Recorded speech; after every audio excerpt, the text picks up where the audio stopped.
Madam Clerk, would you please call the roll? Councilmember Brand, Councilmember Brandow, Councilmember Capriolio, Councilmember Olivier, Councilmember Quintero, Councilmember Soria, and Council President Baines. Here. Next is the invocation. Pastor Williams, would you please come up, and would everyone please stand and then remain standing for the pledge?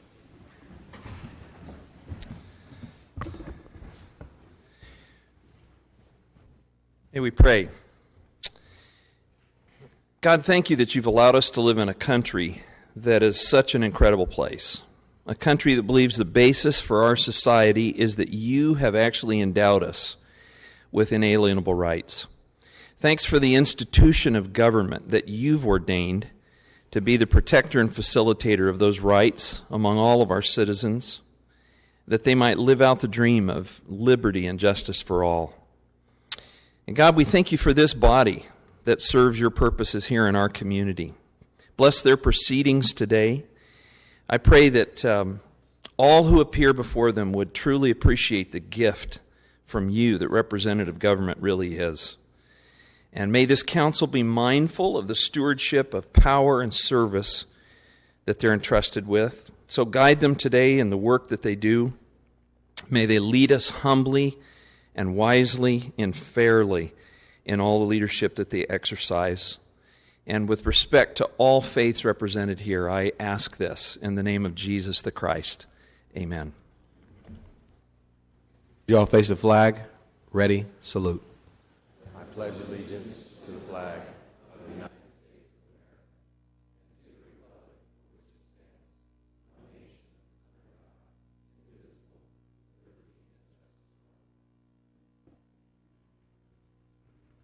with liberty and justice. All right, next we have a number of ceremonial presentations. And first up, we are going to do the GAP Foundation presentation by the City Manager's Office.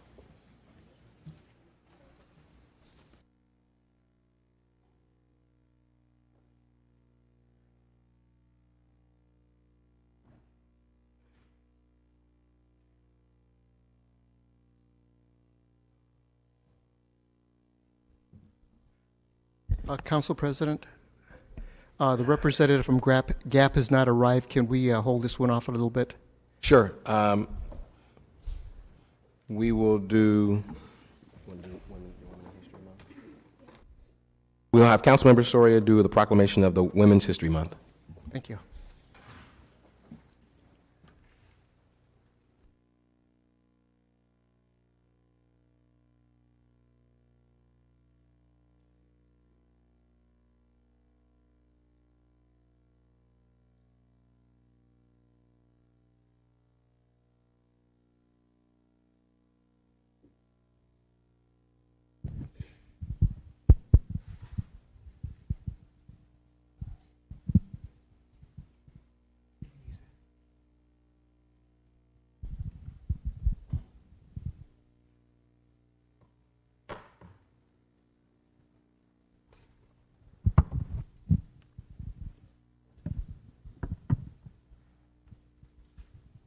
Good morning, everyone. So I am excited to be here in front of you all this morning. I will be officially presenting my first proclamation, so this is very exciting for me. So the first one that I get to present today, and I actually have three, so I'm really excited about that. But the first one that I will present is one in celebration of Women's History Month. I did mention in our last council that I would be bringing forth a proclamation. And along with the proclamation, I do want to call up a few of the individuals that I had the opportunity to recognize last night in a reception where we celebrated Women's History Month and celebrated the accomplishments of a number of women in our local community that are making history here and are also leading the way for our younger generation. So I do want to call up some of the honorees that are here. If you guys can come and just step forth. Liz, Kathleen, Jerry, Fresno City College women's soccer coach who will be representing the Fresno City soccer women's team. So I had the opportunity to recognize 7 different individuals last night, and I do want to thank my colleague Paul Capriolo for being there and helping me celebrate not only Women's History Month, but really celebrate these wonderful women that are trailblazers in their own sectors within our community. And like I said, they are leading the way in really making it a tad bit easier for other younger women that are coming forward and becoming their own leaders. So I want to see if the city clerk can read the resolution. Whereas through protest and activism, generations of women have appealed to the values at the heart of our nation and fought to give meaning to the idea that we are all created equal. And whereas this month we celebrate countless pioneering women and the victories they won, and we continue to work to build a society where our daughters have the same possibilities as our sons. And whereas courageous women have called not only for the absence of oppression, but for the presence of opportunity. And whereas they have demonstrated for justice, but also for jobs, ones that promise equal pay for equal work. And whereas women have marched for the right to vote, not just so their voices would be heard, but so that they could have a seat at the head of the table. And whereas with grit and resolve, they have fought to overcome discrimination and shatter glass ceilings after decades of slow, steady, and determined progress, they have widened the circle of opportunity for women and girls across the country. And whereas today, more women are their family's main breadwinner more than ever before. Women are nearly half of our nation's workforce and are increasingly among the most skilled. This increasing participation of women in the workforce has bolstered our economy and strengthened our families. And whereas in the city of Fresno, women like Barbara Thomas, Elizabeth Sanchez, Jerry Yang Johnson, Monica Silva, Kathleen Reyna, Mary Curry, and the Fresno City College women's soccer team are leading the way and making a difference in the community. Now, therefore, be it resolved that I, Councilmember Esmeralda Soria, do hereby proclaim the month of March 2015 to be Women's History Month in the city of Fresno, and urge the residents of our community and communities across the country to celebrate women and learn more about the generations of women who have left enduring imprints in our history. Thank you. And so, as the resolution states, really, Women's History is a month where we acknowledge the number of barriers that women over time have been able to overcome. And so these women here, along with the coach and the women that he represents, are a reflection of the continued struggle, but also the continued effort to lead the way here in our community. So I would like to congratulate all the women that are here standing alongside me. And as you can see, I'm very actually proud to stand with them, because I am the only woman who sits here in the dais today. So I'm very excited that as the first councilwoman for District 1, I'm able to bring this proclamation forward and recognize Kathleen Reyna, who is the president of the Real Pride Film Festival here in our community. She brings a number of contributions to our city, here specifically to District 1 through the work and the film festival that they put on every year very successfully. If you guys haven't checked it out in the past, please visit the film festival this upcoming year. We have here, as known as Elizabeth Sanchez. She is CEO and owner of Casa de Tamales, a very, very successful business, who I'm proud to say that she is looking at expanding and will be coming also to the downtown area. Again, a testament of people in our community that believe in what we're trying to do, and together as a team accomplish in making the city of Fresno a better place.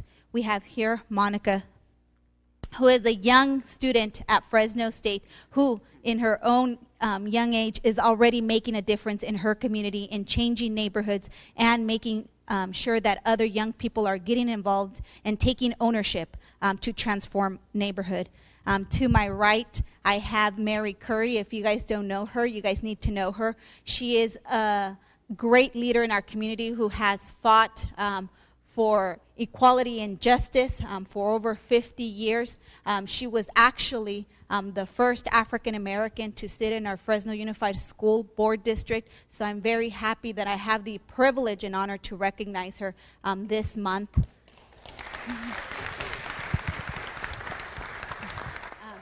To my right as well, I have Jerry Yang Johnson, who works with Wells Fargo and is extremely involved in our community, serving on a number of boards, have done a number of fellowships, again with a focus and dedication in making the city of Fresno a better place. So thank you, Jerry, for all that you do. And lastly, I also wanted to recognize our Fresno City College women's soccer team, because if you guys did not know, for the 8th year in a row, these women have been champions here in the Central Valley. And so it's very, very great to see the work that these young ladies are doing, and to also report that 7 out of the students that are graduating, the 7 women, got scholarships to transfer to a 4-year institution. So that tells us that not only is this team really about athletics, but it's about fostering leadership and helping these young women continue their education as they move forward. So I'm very proud of what their team is doing, and very proud to be able to acknowledge the work that the coach is doing with these young women that we recognized as well last night. So thank you all for being here this morning. Again, let's take a moment to really celebrate the history, but also celebrate the history that these young women here are doing in our community. So thank you.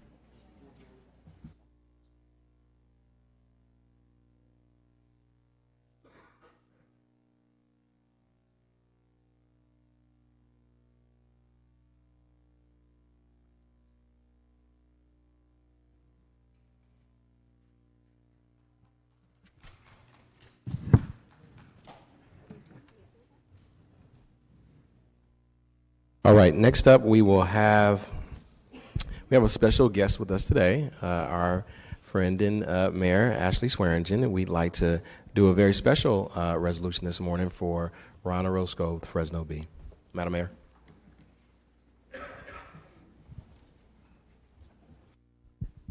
Good morning, everyone. This is really an important day that we get to honor someone who has been part of the fabric of our community for many, many years, 41 specifically, as a reporter and a feature writer at the Fresno Bee.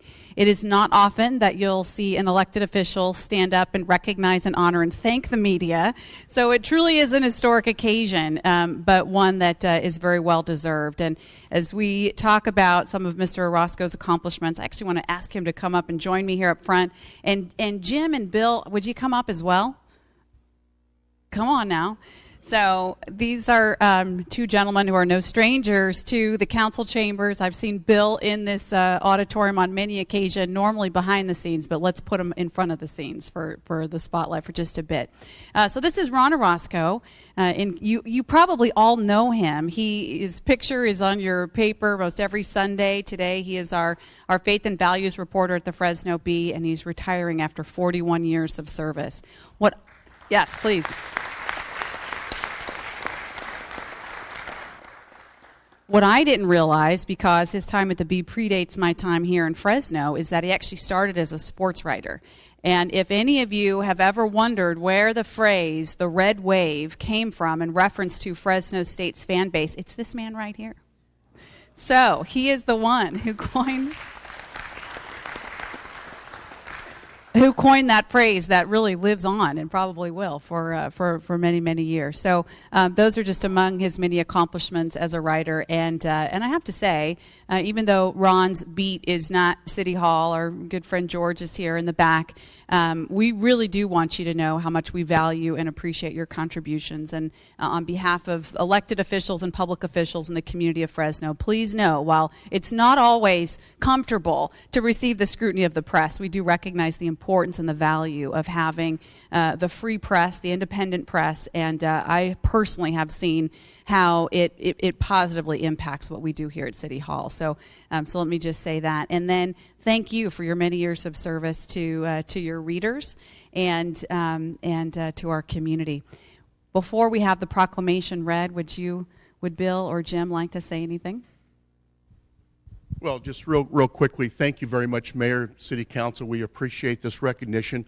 You know, Ron is our careers paralleled over the years, and he's been a good friend, a great colleague. He's a very humble man. If you know them, he wrote his last column, a great column that talked about what he did. I had to push him to write that column because he doesn't want to talk about himself. He likes to write about the community and the people here. And he's a great representative of our community. He's invested in this community. And he uses his talents to push this community forward. He's not going to stop, though. He's going to be teaching at Fresno State, a young brand of journalists along his way. So thank you very much for this opportunity. We're pleased at the newspaper, and I know Ron is. All right. Any comments, Bill? Just very simply that Ron did his job with a lot of grace and polish and represented the Bee very well, and he had that coolness under fire in tough situations. Is always appreciated. Ron and I covered many events together a long time ago, including sharing a motel room for 1 month at the LA Summer Olympics. So you really get to know somebody in those situations. Ron is quiet, but he's quick thinking. And at those 84 Olympics, during the day, he was a volunteer press room coordinator for the United States Olympic Committee. At night, then, he would gather the information that he had seen during the day and write stories for the Bee. And when Mary Lou Retton burst on the scene and won, I don't know how many gold medals at the 84 Games, but Mary Lou Retton's really only about this high. And she went to the big interview. You can imagine the ABC cameras there, all their broadcasters, and people couldn't see her. And the first couple questions, I mean, the answer is coming, and no one can see who's talking. Ron runs over there with a stack of LA phone books. And think back when phone books were so important and the LA phone books about. And anyway, he put them all under there, and the world could now see Mary Lou Retton.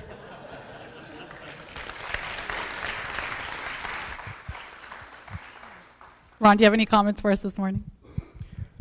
Yes, Mayor. Thank you. Thank you, Jim and Bill. I'm overwhelmed. I love this community. I've loved my job, and I feel the most blessed person in the world. So I might be leaving the Bee, but the Bee will never leave my heart. And thank you, Fresno. This is a special place.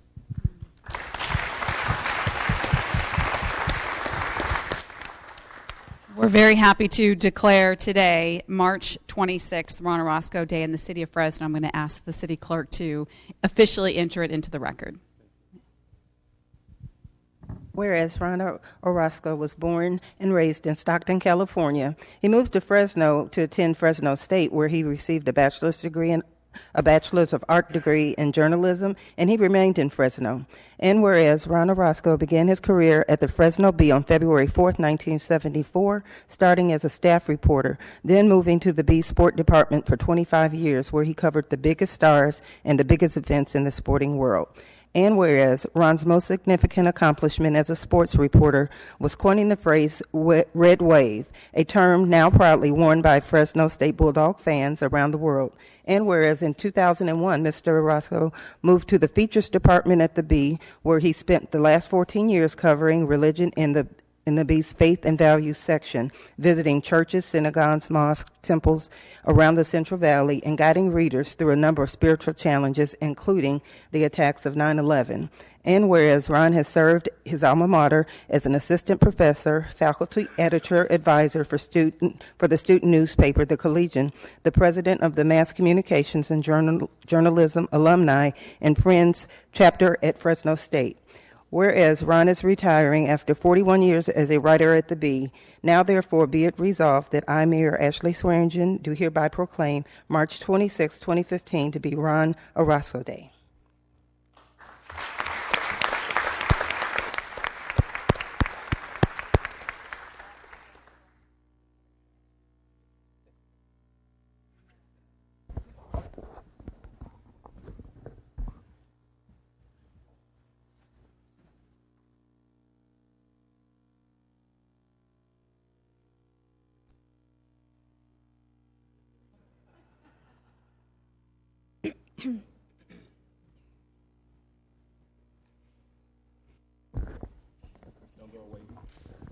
Don't go away too quick. We have a council member, too, that may want to make a comment.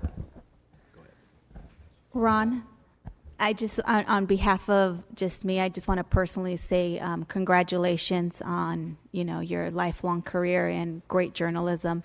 I believe that you live in my district. So just, as your representative, I'm very proud of the work that you've done, and I wish you good luck in your future endeavors. So thank you so much for everything. Thank you. Thank you very much. Councilmember Quintero. Well, Ron, as Bob Hope used to say, thanks for the memories. You've done a great job, and the bad news is, I guess, that we won't be able to read as much of your columns any longer. But the good news is that you're staying here, and I think you've left quite a legacy in helping make Fresno a better community. And we really want to thank you for that through your journalism. It's been great. Thank you. Thank you, Sal. All right. Thank you. Thank you.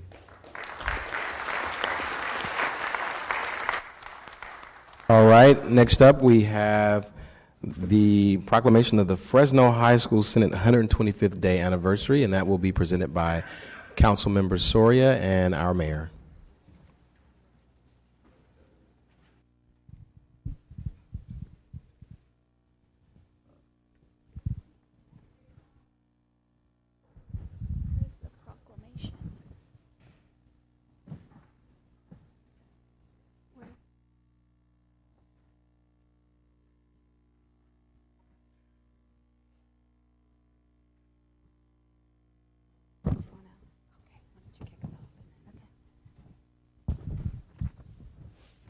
So I feel very honored to have the Fresno High Senate Club here this morning so that we recognize them for their 125 years. If you guys didn't know, this is the longest active club in our nation. In terms of high school. So very proud to be able to be here this morning along with our mayor to acknowledge and celebrate the great work that Fresno High School is doing and has done for our students. It is part of District 1, so I feel very proud to be able to acknowledge and honor them for their work, and just to say congratulations for everything that you guys do. I know that we have here former participants of the Senate, so it is very exciting to see how active our alumni continue to be in our community to support our future leaders. And so I'm very excited to be here this morning. Excellent. Well, good morning to the Fresno High Senate. Let's meet them real quick. Why don't you tell us your names? My name is Hannah Satsui. My name is Salvador Mendoza. Terrific. My name is Samantha Gardea. And I'm Jessica Bonelli. And so do we have the leader here, the Senate leader? No, she's not here. And we have the president, which is a teacher on campus. So I just kind of like to know, what have you guys been debating this year? Do you get along with your president? Do you have gridlock? at Fresno High Senate. Tell us how effective you are in governing over there at Fresno High. Who wants to speak up?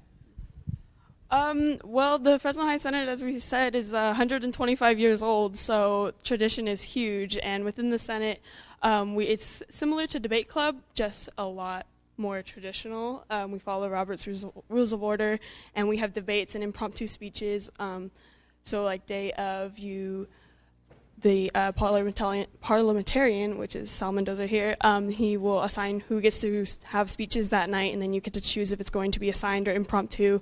So we have debates from a whole range of topics. The usual. I think that a lot of the topics haven't changed much since many of our honoraries have been there, but I don't know, abortion, we've talked about the drought a little bit, graduation, high school topics, political topics, all sorts of things. So it's a lot of fun.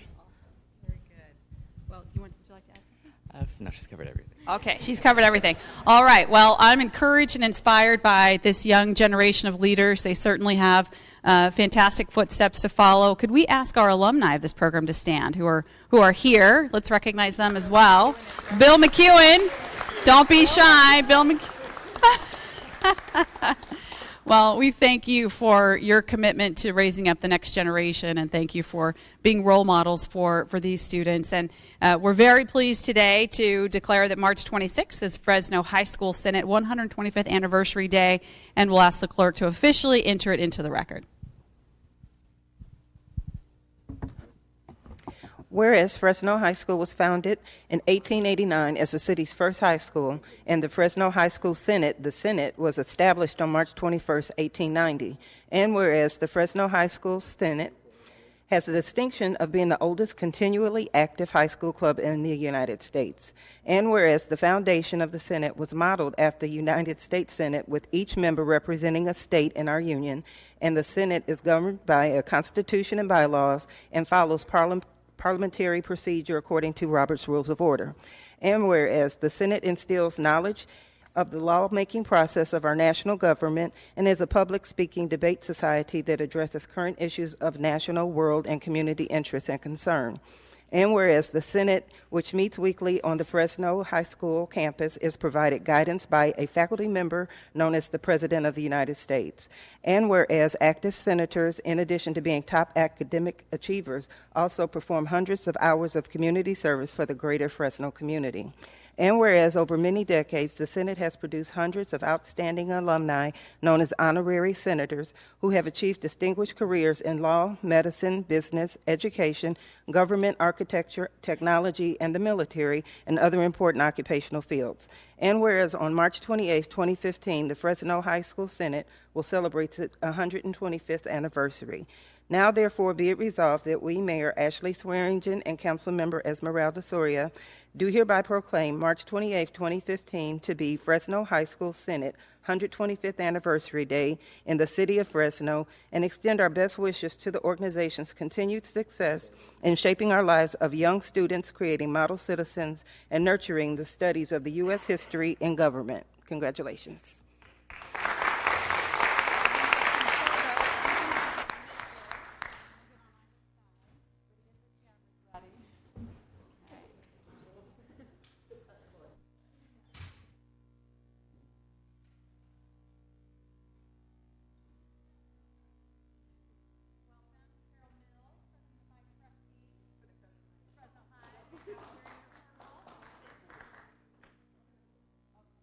Principal Forbes, yes.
Next up, we'll have our proclamation by Councilmember Soria again on Cesar Chavez Day.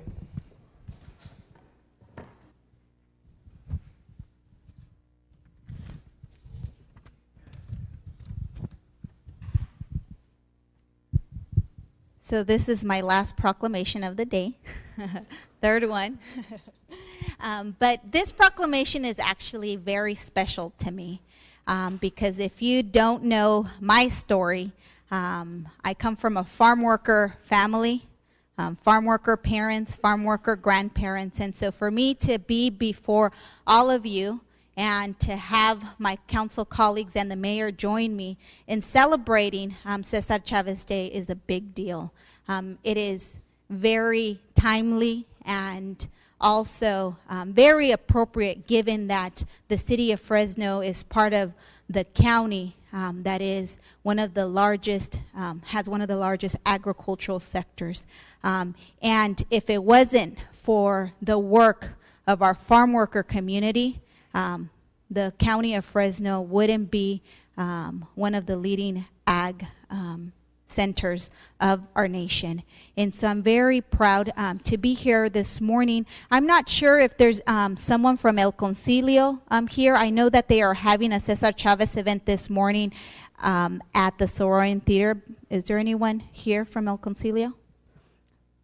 Okay, so we will continue on, but I just wanted to present this proclamation in acknowledgement of really Cesar Chavez, one of our greatest civil rights and just champions for social justice and equality in our community.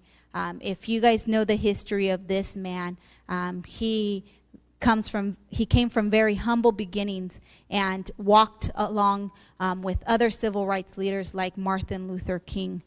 And so in our last council meeting, we actually recognized ag and acknowledged a proclamation on behalf of the work that our ag community does. And so it is important to also note that the work that is being done on a daily basis from our farm worker community makes our ag thrive here in not only the city of Fresno, but our county. And so I'm very proud to be before you and presenting this resolution. And so I'll have the county clerk read the proclamation for the record. Whereas 88 years ago, Cesar E. Chavez was born near his family farm in Yuma, Arizona. Raised into the life of a migrant farmer, he toiled alongside men, women, and children who performed daily, back-breaking labor for meager pay and deplorable working conditions. Whereas on Cesar E. Chavez Day, we celebrate one of America's greatest champions for social justice. Cesar E. Chavez devoted his life to correcting these injustices, to reminding us that every job has dignity and every life has value, and everyone, no matter who you are, what you look like, or where you come from, should have the chance to get ahead. Whereas after returning from naval service during World War II, Cesar E. Chavez fought for freedom in America agricultural fields. Alongside Dolores Herder, he founded the United Farm Workers, and through decades of tireless organizing, even in the face of intractable opposition, he grew a movement to advance La Causa across the country. Whereas in 1966, he led a march that began in Delano, California with a handful of activists and ended in Sacramento with a crowd of 10,000 strong, a generation of organizers rose to carry the legacy forward. He inspired millions of Americans to engage in social and political activism in the 1960s and 70s. Whereas on August 8, 1994, Cesar E. Chavez posthumously became the second Mexican-American to receive the Presidential Medal of Freedom, the highest civilian honor in the United States, and he was honored by the state of California with the declaration of Cesar E. Chavez Day on the date of his birth. Whereas this holiday calls for all of us, individually and collectively, to affirm the core values that Cesar E. Chavez promoted, including services to others, a preference to help the most needy, determination, nonviolence, acceptance of all people, respect for life and the environment, and knowledge and innovation. And whereas on this anniversary of his birth, we encourage Fresnans to recognize and participate in activities and events that support contributions and positive impacts that Cesar E. Chavez has made on our nation, county, and city. And that all Fresnans continue to build on his dream of a world where all workers are treated with dignity and respect. Now, therefore, be it resolved that the City of Fresno does hereby proclaim Tuesday, March 31st, 2015 to be Cesar E. Chavez Day in the City of Fresno.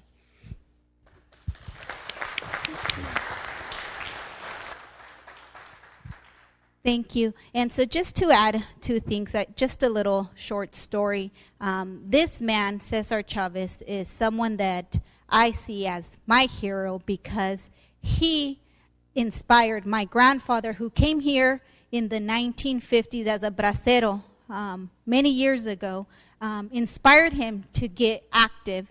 And at the late age of 60 plus, he became a U.S. citizen, and he became active by engaging at the voting booth. And so to me, Cesar Chavez inspired my grandfather, and my grandfather inspired me to continue being active. And today, because of the work of my grandfather, because of the struggles of Cesar Chavez, I am here before you as your council person, believing the work that this man did for our community. And so I feel very honored to be able to celebrate his birthday and encourage all of you, along with my council colleagues, to remember this day, but not only remember, get out. And it is a day of service. I know that Fresno Barrios Unidos, along with Council Member Clint Olivier, are hosting a service project. What day are you guys doing it? March 31st. And I know that there's a number of other groups in our community remembering Cesar Chavez by doing community service projects. So I encourage all of you to help our community and improve our community by attending these service projects. Thank you so much.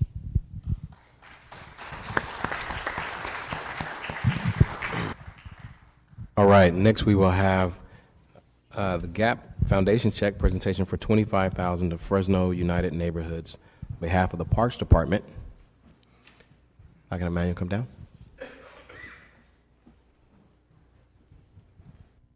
Everybody's here.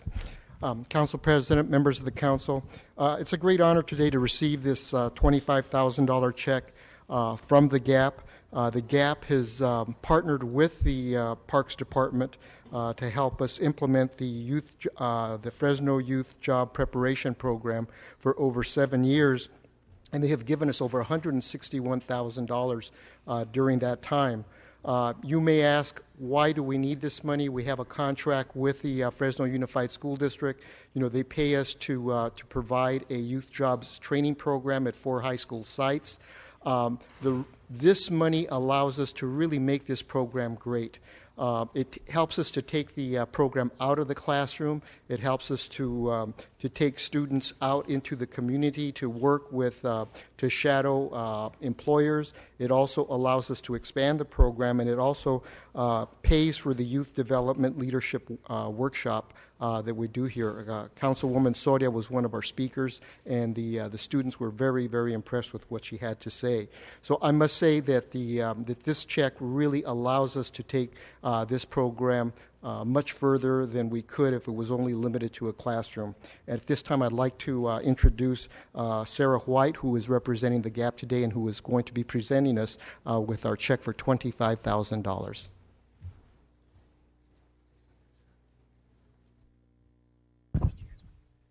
On behalf of GAP Inc., I just want to say that it's such an honor to be able to be a part of such a great program. They do some wonderful things with the youth in our community, and the interview events, the resume writing, and really expanding the knowledge of the youth and career opportunities in our area. And it's just a real honor to be able to be a part of such a great organization here in Fresno. So thank you. I would also like to add that because of the the GAP presentation today, we also had 3 of the partners that we work with in the community that actually hire youth out of our program. And with us today, we have representatives from Chick-fil-A, Toys R Us, and McDonald's food. Thank you very much.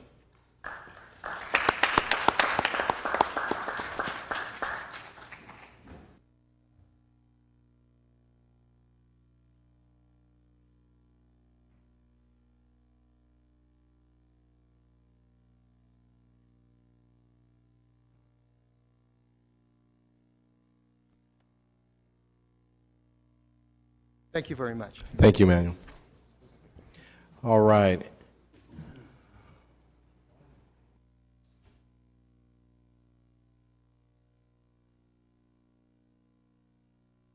So because I'm the council president, I get to save the resolution that I do for last because I'm going to say it's the best one. So I'm going to now present the resolution honoring the Housing Authority, the Fresno Housing Authority, for 75 years of service to our community.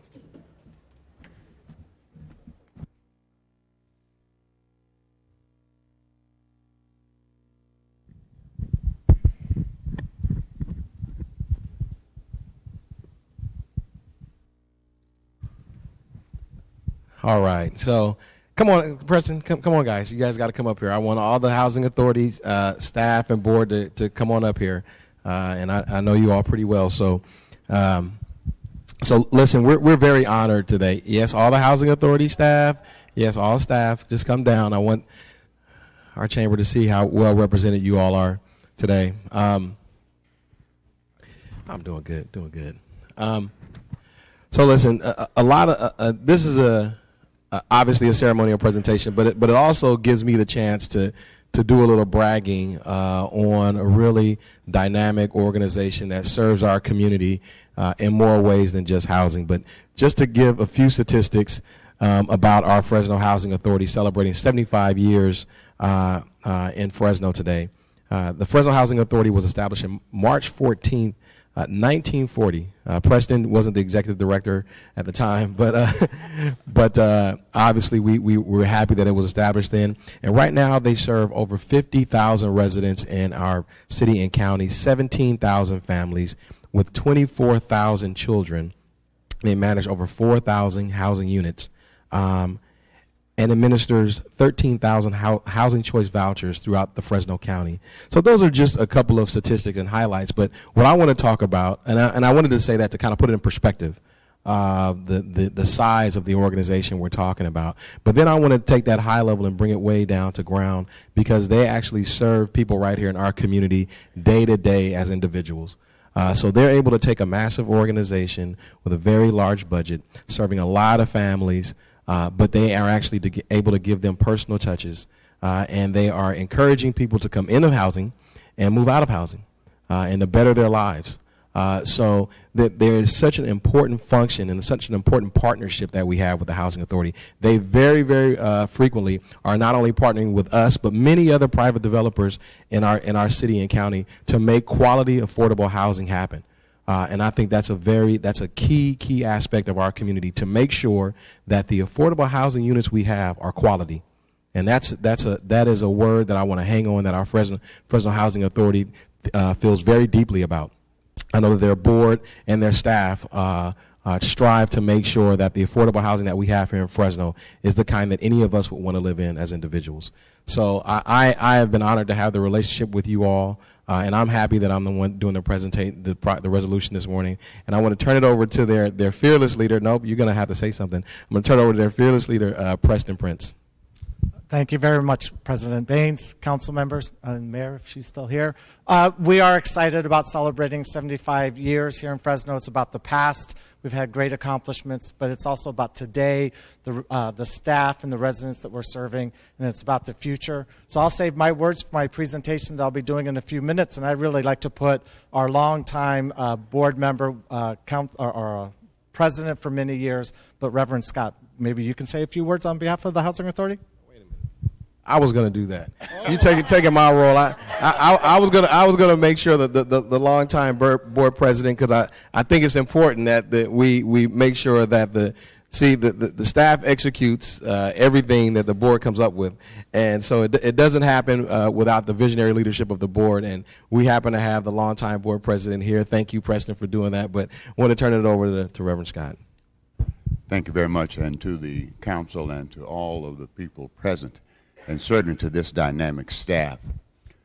I've had the privilege of being on the Housing Authority Board for 30-plus years. I've seen the evolution from where we started to now we're talking about vibrant communities and where we're talking about residents instead of tenants. We're talking about residents instead of projects. I have seen the change in the language of the Housing Authority. And we've also seen a change in the assumptions that have been made relative to those who live in public housing. And I'm thankful to have been a part of that evolution, and I'm even more excited about what we're doing now. That we are talking finally about people living in homes rather than being warehoused in public housing. Also, I'm happy to say that we're glad to have been good stewards of the federal dollars. There's still someone in our community who thinks that what we do at the Housing Authority is kind of blasé, but it's not. It's about people, and it's about people living in quality homes, in quality housing, in quality communities, and being served with quality service.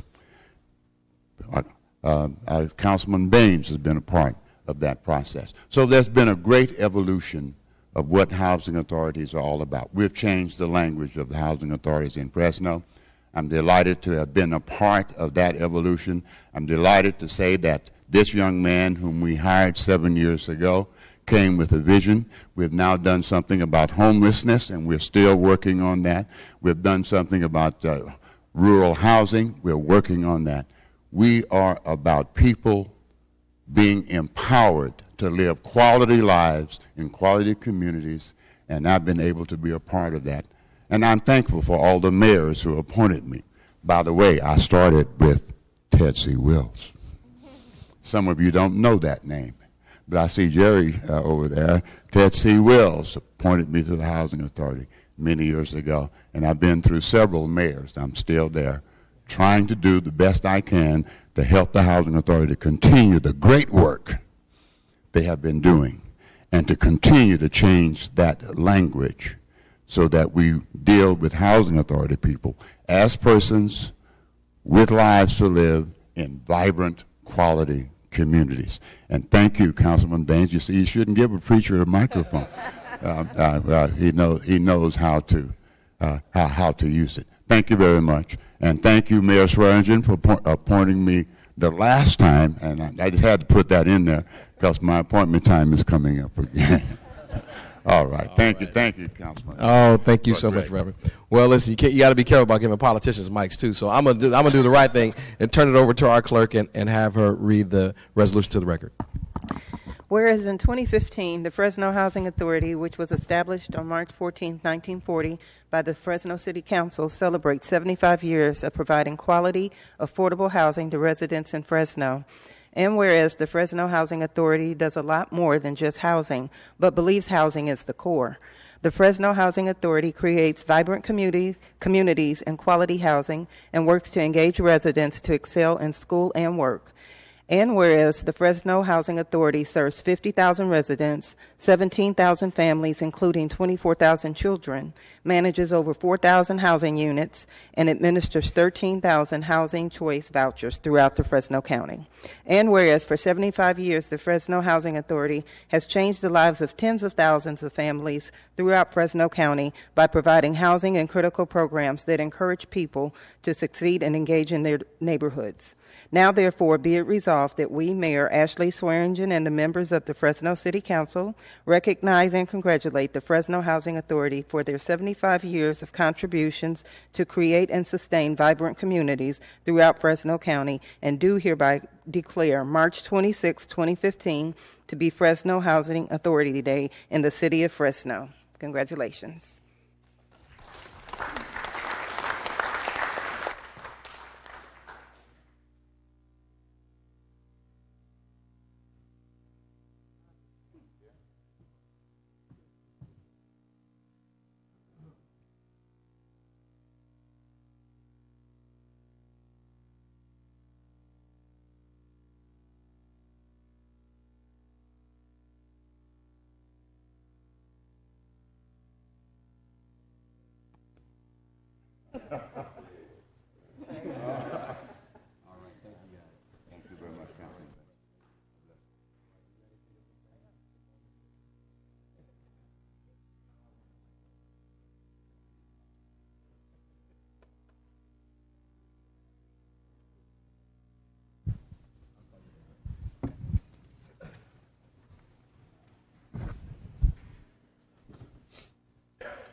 All right, that now resolution allows us to roll right into our very next agenda item, which is a workshop relating to the Housing Authority by Preston Prince.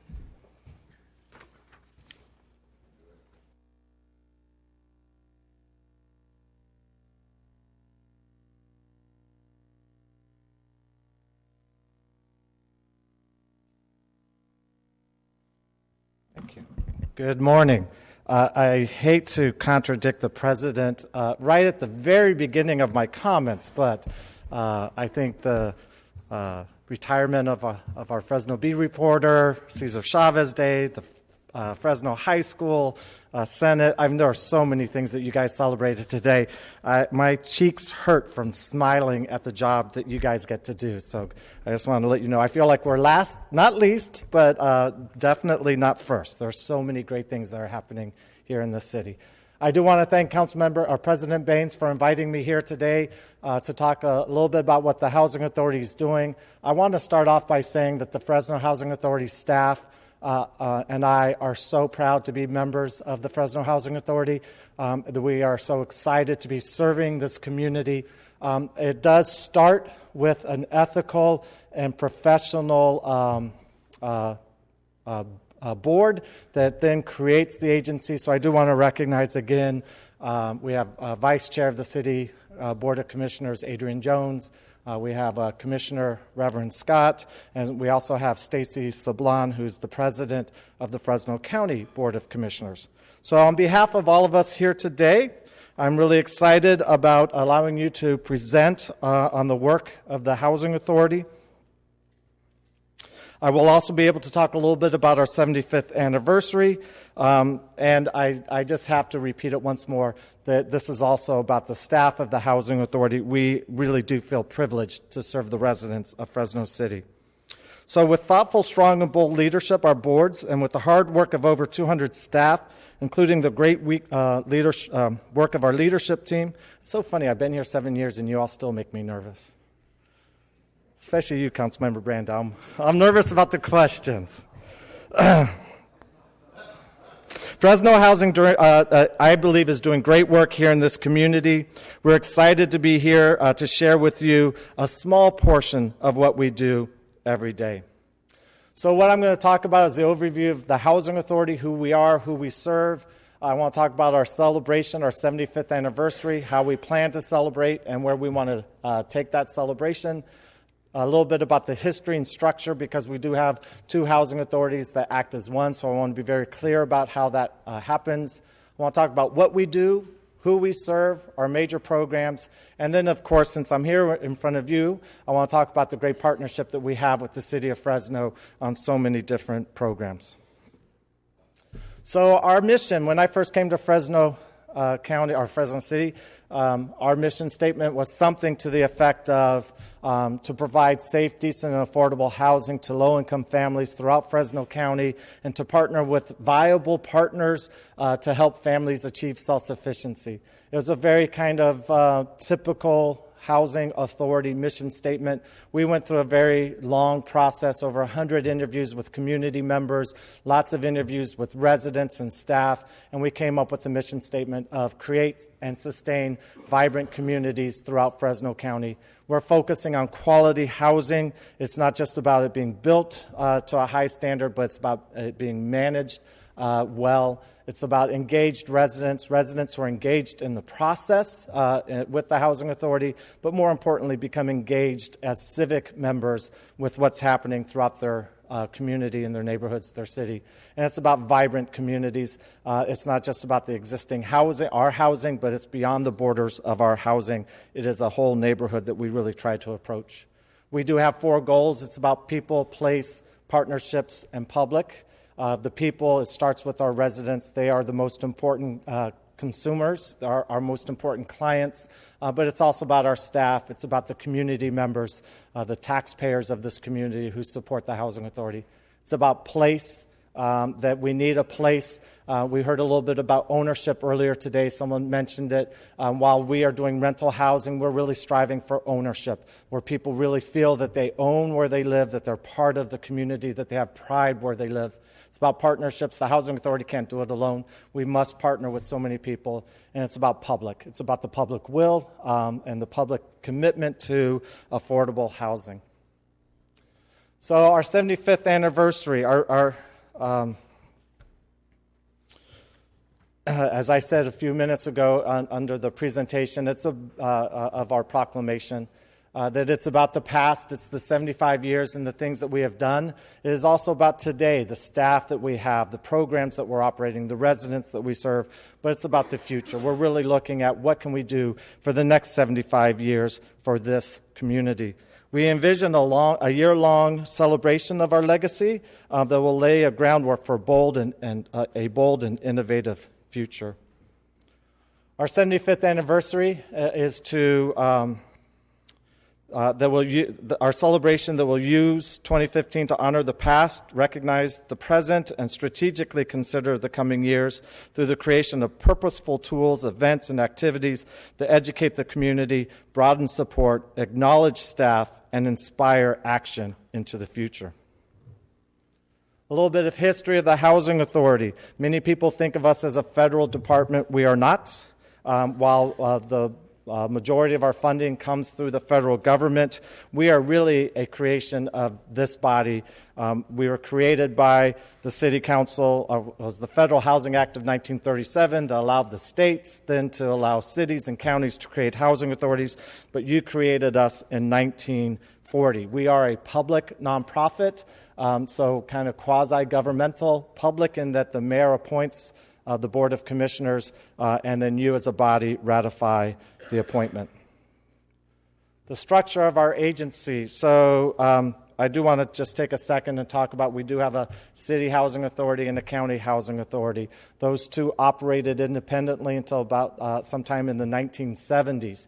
In the 1970s, we shared staff, but the boards met separately. Sometime in the 1990s, the boards actually started coming together and operating as one board, making separate decisions, but doing it together at one meeting. So we do enter into an annual contributions contract with the federal government. That's where we get the majority of the funding that comes through the federal government. It's approximately $90 million that comes to the city and county every year. And as I said, we are two agencies, but we have one staff. I am the CEO of both agencies, and the staff work for both agencies. This also allows us to really have the county as our jurisdiction so that we can have people move between city and county without any barriers, regulatory barriers. I do want to point out that the Board of Commissioners take their role very seriously, that they go through a process regularly to review the bylaws, to make sure that they are up to date and accurate. They think hard about the roles and responsibilities that they play. Not only do they come to board meetings, but they also have many workshops and retreats to make sure that they're doing the work that you ask them to do, that you expect of them. So we administer our housing programs. We coordinate resident services. We develop, renovate, and manage affordable housing. Our main program is a Housing Choice Voucher, Section 8, and public housing. Within resident services, we're really focusing on the needs of our communities. I'm going to talk a little bit more about what our focus is. And then the development is both the repositioning and reinvestment within our existing properties, but it's also the development of new properties. President Baines talked about this, but we serve over 16,000 families, 50,000 individuals, 24,000 children. When we realized that a few years ago, that really changed the focus of our agency. We have 1,900 seniors. We are a relative terms to other housing authorities. We have many more families, many more children at this housing authority than others throughout the country. We have Hispanic Latino populations, about 57%, African Americans, 25%, Asian is 9%, and white is 8%. This, I think, is really important, that our average household income is $10,600. So we're not serving just the low income of this community. We're serving the extremely low income of this community. I do want to take a second and point out that while we serve the 16,000 families, 17,000 families, that we're only able to serve 1 in 5 families who are income eligible. There are many more families who need assistance throughout Fresno County. And then, as you can see, about 80% of our families are headed by single-headed households. Our major programs, I want to spend a little time talking about that. So Housing Choice Vouchers, Section 8, we have 13,000 vouchers approximately, over 7,000 in the city of Fresno, 38,000 participants. We also, within our vouchers, we have some specialty vouchers. So we're able to serve 300 homeless veterans. We have 120 vouchers providing permanent supportive housing. And we also have 170 senior housing units that are supported with vouchers. Again, back to our second housing program of public housing, and it's also the physical units that we own. We have 70 multifamily properties throughout Fresno County. The only incorporated jurisdiction we're not in with physical housing is Coalinga, but we're also in unincorporated areas such as Biola, Del Rey, and a few others. So we have 70 properties, 3,000 to 4,000 units, 12,000 residents. We do serve farm labor households. We have migrant, both farm labor housing funded through rural development, but we also have migrant center down in Reedley. We had a migrant center out in Firebaugh, but unfortunately the state stopped funding it, so we've worked out a private partnership with a farmer, so we're able to continue it as migrant housing out in migrant farm worker housing in Firebaugh. Our resident services, I said I was going to talk a little bit about what we're focusing on. We're focusing on 3 areas. It's about education. It's the education of our children, the education of our parents. The Pew Charitable Trust just came out with a study. They said that the number one way for families or for individuals to exit poverty is through education. That totally makes sense to us at the Fresno Housing Authority. We are working on MOUs, Memorandum of Understandings, with 6 school districts so that we can share data. And then we are going to be working with individual parents so that they'll sign waivers so that we can actually get data on children. The idea is that we can intercede when a child has missed school for 10 days or something's happening, that a child is having an issue at school, that we can step in and help out. So sharing of data is something that's been very hard to overcome nationally. We're one of like 5 or 6 housing authorities in the country that now has these data sharing agreements with our local school districts. Health and wellness. And I should say we focus within education on parent engagement. Parents are the best teachers. We recognize that. So we have programs to really help the parents become those teachers. We have a great partnership with every neighborhood. I can't believe I do this to them every time. Every neighborhood partnership is the ENP.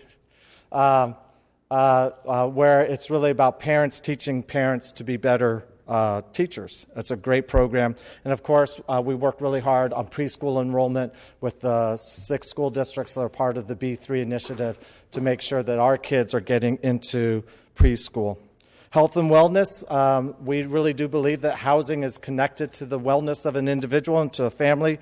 We're working on insurance enrollment, nutrition programs, as well as visioning and health screening in partnership, again, with the school districts and First 5.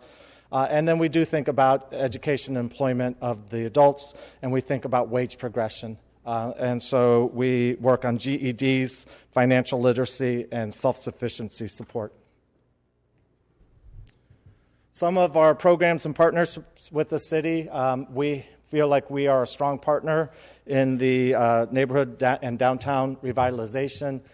We feel like we are reinvesting in our portfolios, really helping all of the neighborhoods of Fresno City, building neighborhood capacity. We're really excited to be a partner within that.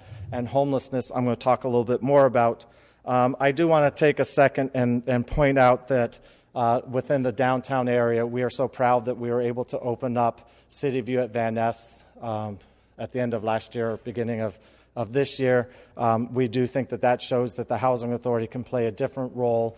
They can play a role of downtown revitalization, bringing in workforce housing and bringing in that private investment that allows a downtown to redevelop. I do want to start pointing out some of our properties that we've done in partnership with you. City View at Van Ness, San Ramon Apartments in Councilmember Capriolio's district, in the I just forgot the name of the neighborhood. I can't believe I do that. El Dorado Park. Thank you very much, Councilmember. Fultonia West, Cedar Heights is starting construction. It started construction this week. Cedar Courts, Viking Village. This is the reinvestment within public housing in the properties just south of the fairgrounds, as well as in Viking Village, which is, again, in Councilmember Capriolio's district. We have Park Grove Commons, both phases, and Bridges at Florence. Just wanted to show you a couple of pictures. This is someone who was moving back into a redeveloped, renovated property in Cedar Courts. This is an event, I believe it's a financial literacy event done by Wells Fargo out at Park Grove Commons. And then just a few of our pictures. San Ramon Apartments. And if you saw San Ramon Apartments before this, I think you'd be really happy to see what the Housing Authority does for this community. City View at Van Ness, Park Grove Commons, Bridges at Florence, and Senior Development in West Fresno. We're not stopping. We are going to do more and more for this community, for this city. I want to talk a little bit about our pipeline that is coming up. So we are working on a great development with Lowell, with the Lowell Community Development Corporation that's going to be similar to the El Dorado Park investment, where we're hoping that we can take a very dilapidated apartment building, turn it around, and then start seeing the adjoining property owners make the same kind of investment. Edison Plaza is the first phase of a partnership with Penn Star and the Hall Group in West Fresno. We believe we're the highest scoring application for tax credits. If that holds out, we'll be able to start construction at the end of this year. We are really excited to be a partner with President Baines on the West Fresno planning, and we are also working on a plan for our property at the north end of the mall to figure out how can we bring mixed income, mixed use activities to the mall and to the downtown area. Our partnership on homelessness, it would be really remiss if I did not talk about what is happening. And I think what's happened over the last 7 years, I still remember the meeting that I had with Bruce Rudd and Greg Barfield and the mayor, where they put me at the back end of a room, not near the door, and then they basically said, okay, the Housing Authority needs to step up. And I feel like we did step up, and this is something we're really proud of. Over the last few years, we are now recognized as one of the few communities that has reduced chronic homelessness by over 50%. We've reduced veteran homelessness by over 50%. But it's not the Housing Authority. It's really about the Housing Task Force. It's about the continuum of care. We are really excited about the permanent supportive housing that we've done, the 3 Renaissance developments following the Housing First model. The partnership with the Mayor's initiative of First Steps Home has brought in a lot of funds that we've been able to house chronically homeless individuals and provide services. We are excited about the tenant-based rental assistance contract that we've received through the city, and of course the work through the 25 cities. Fresno is one of 25 cities that will end chronic and veteran homelessness by 2016. Our other partnerships, because it's not just about homelessness, it's also about the BNCP, the work that happened in Lowell. I remember the very first meeting going out there and hearing about this idea that was, let's tear down what's there and bring in new people. And instead, the idea that came through the mayor's office and through the council was, how do we work with the existing residents so that they're part of the transformation? I remember the first meeting, their issues were about crime and stray dogs. Now when you talk to them, it's about sense of pride of place and of self-pride. I think it's been a huge transformation. It's a commitment to a community and to the neighbors as opposed to physical buildings. So the BNCP is also operating in West Fresno and now in the Yokomi neighborhood.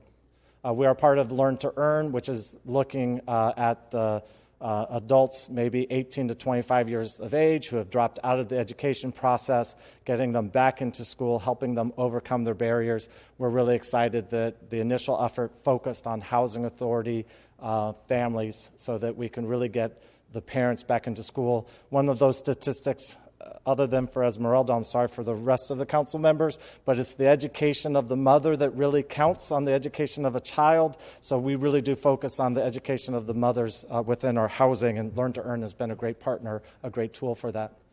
Our Cdc partnerships, I mentioned Lowell Community Development Corporation, but we've actually been part of a number of the CDCs. We're really proud that we, as a housing authority, provided the funding for the CDC in Lowell to be created, but we also did that in El Dorado Park as well as West Fresno.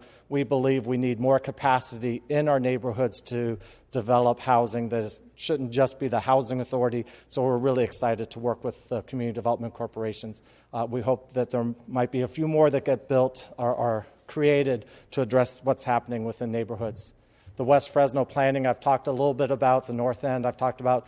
But the Code Enforcement Task Force, we at the Housing Authority and the Board of Commissioners have really stressed this as one of our top priorities for 2015, is to think about how the Housing Authority can help you address the issue of slumlords in this community.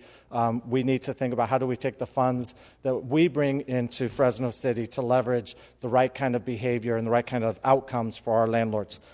It's a hard one because our rules don't allow it to happen, but we're going to figure out a way to make it happen. So that is my presentation. I just want to say we are very proud of the work that we do in Fresno. We're proud of the work that's happening in our neighborhoods. We feel like we are financially strong because of the oversight of our board. We believe we are addressing the lack of housing through building new opportunities, and we are really excited about the work that we're doing to address homelessness. And with that, be happy to answer any questions that you may have. I was going to turn the mic over to Reverend Scott, but we already learned how dangerous that is. All right. Thanks, Preston. I have a couple of council members punched up. I think we have Council Member Capriolio. Great presentation. I thought you announced Capriolio. Yeah. Well, he was trying to usurp Preston, great presentation. Really appreciated that. Really appreciate your hard work with San Ramon. It's a transition that's unbelievable. And I'm looking forward to Viking Village to follow suit in that. But I'd also like to have a copy of the presentation that you gave us today. It would really be appreciated. We're trying to get these workshops and things to us in advance so we can ask better questions and get a better understanding of this. So if you'd copy me with that, I'd sure appreciate it. Congratulations to you and your team. Keep up the good work. You're a vital part of our community. So thank you. Councilmember Olivier. To echo the comments of Councilmember Capriolio, thank you, and to your staff at the Housing Authority for all the good work that you've done. I've seen it firsthand. We're so happy to have Park Grove Commons in the 7th District right there in the heart of the city. I'm very pleased, not just about the facility, but the kind of programming that goes on there. We saw a photograph of some guy out there with a financial literacy seminar. Great work. It's a safe place now. Thank you so much for everything you've done. Great, thank you. Councilmember Brand. I'd like to chime in. I've followed, for my own business, the Housing Authority for over 30 years, and I can honestly say that I think the leadership you guys have taken has been showing positive results in the community. You're much more inclusive with us at the City Council as well as the public, so I want to congratulate you, Tracewell, and all your staff there on your job. Thanks, Preston. Thank you. City Manager Bruce Rudd. Yes, thank you. I would be remiss if I didn't acknowledge the Housing Authority's involvement in a number of areas and coming to the table and really, truly becoming a one of our strongest partners when it comes to dealing with the chronically homeless. Literally putting their money where their mouth is. The Renaissance and some other facilities has been the first steps towards providing permanent stable housing for a lot of these individuals and wraparound services. But it isn't to stop there. They're with us step by step when dealing with a lot of our older neighborhoods. We have issues with properties or working with the neighborhood. Preston and Tracewell, they're with us every step of the way. And while he jokes it was into a room and he wasn't anywhere close to the door, that may be somewhat true, but it didn't take much for Preston to recognize that we can do a lot more together than individually, and he's helped bring other people to the table as well as Tracewell. And I personally want to acknowledge on behalf of the mayor our gratitude for being part of a solution and a regional effort and a community effort to address a lot of the issues that are challenging our older neighborhoods in particular. So thank you, Preston, for your leadership. All right. I do have to apologize to Councilmember Brandow. I was joking. He has been a great supporter and friend of the Housing Authority. No, you were telling the truth. You happened to be the one I was looking at, so sorry about that. So I want to point out that we do have a great relationship with all of the council members, and I've enjoyed all of the interactions I've had with Councilmember Brandow as well. So I'm sorry if I said something inappropriate. No, look, so listen, Councilmember Brandow now wants to, or should I call him President Emeritus Brandow now, wants to say something in response to that. Yeah, actually, no, Preston, I didn't take it that way at all. I do appreciate the meeting that you came and had in my office. I think you met with the other council members, but when we were at that meeting, I asked you privately, and I wanted to kind of ask you publicly so that my community knows that I'm thinking of them as well. Oftentimes, a lot of the housing situations that you described today, people don't think of them in Northwest Fresno. But we do have Pinedale. We have a little community called Herndontown right off of Golden State, and they experience a lot of the same situations, need of education, financial understanding, and housing education and opportunities. And so could you make an expression, or could you talk about Pinedale or some potential role in the future that Housing Authority could have in some of these areas? I was just mentioning with Councilwoman Esmeralda Soria that because Northwest Fresno doesn't have a lot of these areas, the few that we do have, often I feel like they get overlooked. And so we had a conversation, but I would just ask if you would make a comment. Well, we definitely believe in two concepts. And the first is we want to make an investment within the existing neighborhoods where families currently who are in poverty currently live, that we need to help with employment, transportation, education, health within those communities. But at the same time, many people would like an opportunity to move to a zip code of opportunity. And so we are looking at ways that we can create quality opportunities throughout Fresno City and Fresno County in those high-performing school areas so that people can make that choice. So we do look in areas outside of the high poverty communities, to be quite honest. It's really a two-part strategy. And then, as you point out, there are pockets within Northwest Fresno that have issues. We are really excited about our partnership with the Boys and Girls Club in Pinedale. I do want to point out that the Boys and Girls Club, 11 of their 17 campuses are on Housing Authority properties. We just built them a 12th out in Mendota. They'll be opening up this spring or this summer, so 12 out of 18. And I feel like the Boys and Girls Club is a great heart to the Pinedale community. But we do think about what are the ways that we can help, how can we bring more investment into the existing Pinedale neighborhood. And then, as you pointed out, the Herndontown, there are many neighborhoods like that throughout Fresno County. And so we are trying our best to think about places where we may not have a presence, whether public housing or maybe we don't have a housing choice voucher holder in the neighborhood. But we still think that housing and education opportunities there matter as well. So we don't know what the answer is, but we definitely have it on our radar screen. We are ambitious and willing to step into all neighborhoods to really address low-income issues and housing issues for Fresno County. Well, I really appreciate that, Preston. I love your mission, and I thank you for considering these other areas as well in the future and maybe bringing them into the fold a little bit. Yes, sir. Thank you. All right. Thank you.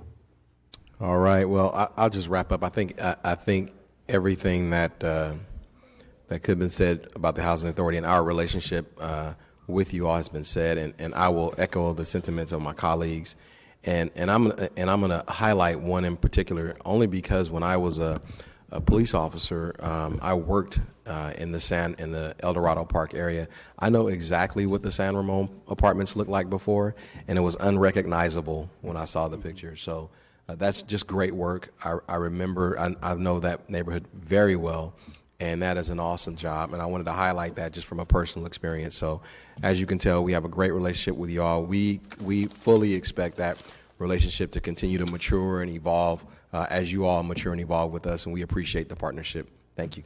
Thank you.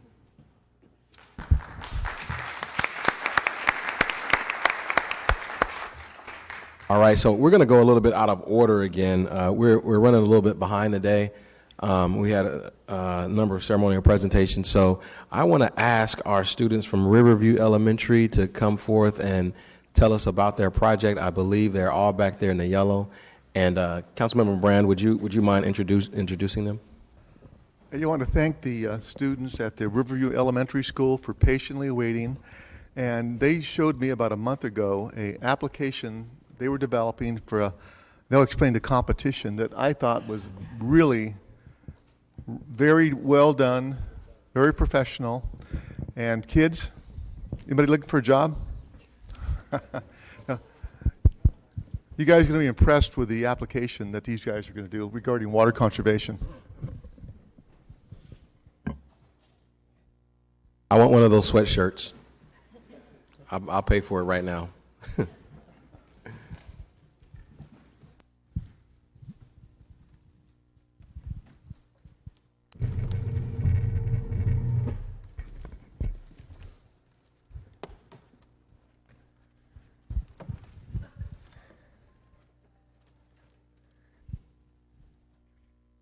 Thank you for allowing us to be here. My name is Jeffrey. I'll first talk about the problem. California is in a drought, and our team wanted to do something to help. We wondered how people are learning about water conservation and if they're aware of how much water they're using. It was then that we decided our question would be, how do we improve the way someone learns to conserve water? Did you know that the average water use by a person per day is 80 gallons? This is 80 gallons. Triple this to 240 gallons. This is how much a person in Fresno uses indoor and outdoor every day. My team member Noah will share an innovative solution. At the Open Water Forum, we found out that the city's water meters were ran on an automatic meter reader called the AMR. The city of Fresno gave us a brochure describing the city's 20-gallon challenge. This challenge is for a person to save 20 gallons. There's no way for anyone to know if they're saving 20 gallons a day. There's no way! So we came up with an idea of designing an app that visually shows people how much water they use each day. This will help people know if they're meeting the 20-gallon challenge and conserving water. We looked on the internet and found app prototypes designed to display real-time water usage, but not for our city. Our solution is to help kids and their families learn to conserve water through our real-time and fun app. My team member Evan will share about the AMR and how this app will work. Awesome. This diagram explains how the city uses the AMR to give us our monthly water bill. First, your house water meter records your water use every hour and is transmitted every 6 hours to the gateway receiver. Then it goes through the cloud cell network to the City of Fresno Water Division database. Then the data is verified and reported and generates a report. Then we get our monthly water bill. But instead of seeing your monthly water use, our app will show you your daily water use. First, the 20-gallon challenge database will make an automated connection to the city database. Then the city database will send a copy of the requested meter readings to the 20-gallon challenge database. Then the app will convert the data and display your daily water use. Our app would cost about $25,000 to create. Our app would be coded with Python, Objective-C, Swift, Java, or C++. It would take about 3 to 6 months to create, and everyone in Fresno could download this app for free on the 20 Gallon Challenge website. Now my team member Daniel will share what this app might look like. In our app, we use visual information to help other people learn. We use a visual that looks like a cup of water. If you conserve water by being below the green or red line, you gain coins. Woo! Yeah. But if you waste water by being above the green line, then you lose coins. Aww. You can also check how much money you saved or lost by clicking this button. And if you click the water saving tips button, it will show you interesting facts and funny videos on how to conserve water. If you click the usage graphs button, it will show you your daily, weekly, and monthly water use. And if you have a possible leak in your house, this will notify you.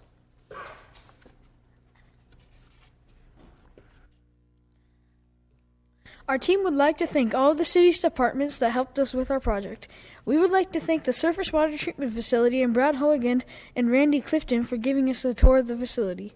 We would also like to thank Nora Lenkeman and her department, the Water Conservation Program, for letting us share our idea with them. And finally, we would like to thank the city's Water Division database and Michael Trias for letting us know how the data comes from the water meters to the city's database. And thank you for letting us share our idea with you. Thank you for your time.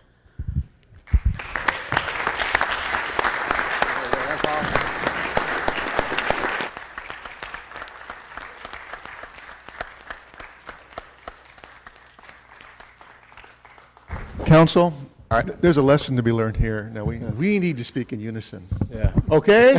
Okay. Thank you. I have a question. Someone said that this app costs $25,000 to develop. Are you guys in an effort of raising money to develop the app, or what's that process, and do you guys need help? Well, right now we're trying to fundraise in multiple ways, but we aren't able to fundraise that much. Well, if you all need help, you should talk to the city council, and we're going to shake down our city manager on your behalf. But I think we like. So it's makes you. I feel like I'm on Shark Tank right now. So, so who do I negotiate with? Who's the lead negotiator? So I'll tell you what we're going to do. So I'm looking back at my public utilities director. And what we're going to do is that we'll schedule a time to follow up with you, but I will also make sure that our chief information officer and whoever else is associated with our database, we're going to sit down with you, and we'll see if we can map out how to get this app up and running. And maybe how long did you say it's going to take to prepare or put together the app? 6 months? 3 to 6 months. And maybe we'll have to put together a scope of work. No, I'm just going. Anyway, Mark, if you can get their contact information, and we'll even come out to your school, and we'll sit down and we'll talk about getting some money to help you and some additional resources, because we've got some people that can probably help with interfacing with the app and with our database, and we've got all these security issues that have to come with that. But I think we can make something happen, and look forward to meeting with you in about a week or so. Does that work? All right, guys. Good job. Good job. Yeah. I still have a couple of council members that hold on, guys. Right before we do this, hold on, Mark. We got a couple of council members that still want to say a few words. Go ahead, Councilman Soria. Thank you, Council President. Young men, that is a brilliant presentation. It was Councilmember Soria. You are next, Councilmember Caprioli. She's had so much time today. I'll defer to her. Thank you, Council Member. I just wanted to just commend the work that you guys are doing. It is great to see that you guys have identified an issue that our community is facing, but not only identified the issue, but actually came up with a solution to track that and be able to encourage our residents here in the city of Fresno to look at conservation and a way that we can track that potentially by creating an app. So I thank Bruce for committing to meeting with you. I do believe that as a city, we are looking at a mobile app to track other data. We are trying to move our city forward with our technology, and so I see this as an appropriate way to add to what we're trying to do with our mobile app to make sure that information is accessible to residents in our city, and that the information that they have access to is useful in helping them. So again, thank you so much for bringing this idea forward, and we look forward to working with you to make this a reality for the city. Councilmember Capriolio. Thank you. My congratulations to you, young men. That was brilliant. And what I'd like to see happen is perhaps we could film that presentation, put it on the city website. I'd like to see it on YouTube. I think it could go viral, not just in our community, but the entire state. That's so well presented. It was just brilliant. And congratulations to you and the people that helped you put that together. You guys are great. So again, congratulations. Let's get you on YouTube, and let's get you on our city website. Thanks. Sounds like you have a manager right there. Councilmember Brandow. I met these guys as I was walking in the building this morning, and they called me over and got a chance to talk with them a little bit. And so I think it's fantastic. I didn't see their presentation, and they didn't show me that early, so I was fantastic to see all the bottles up there.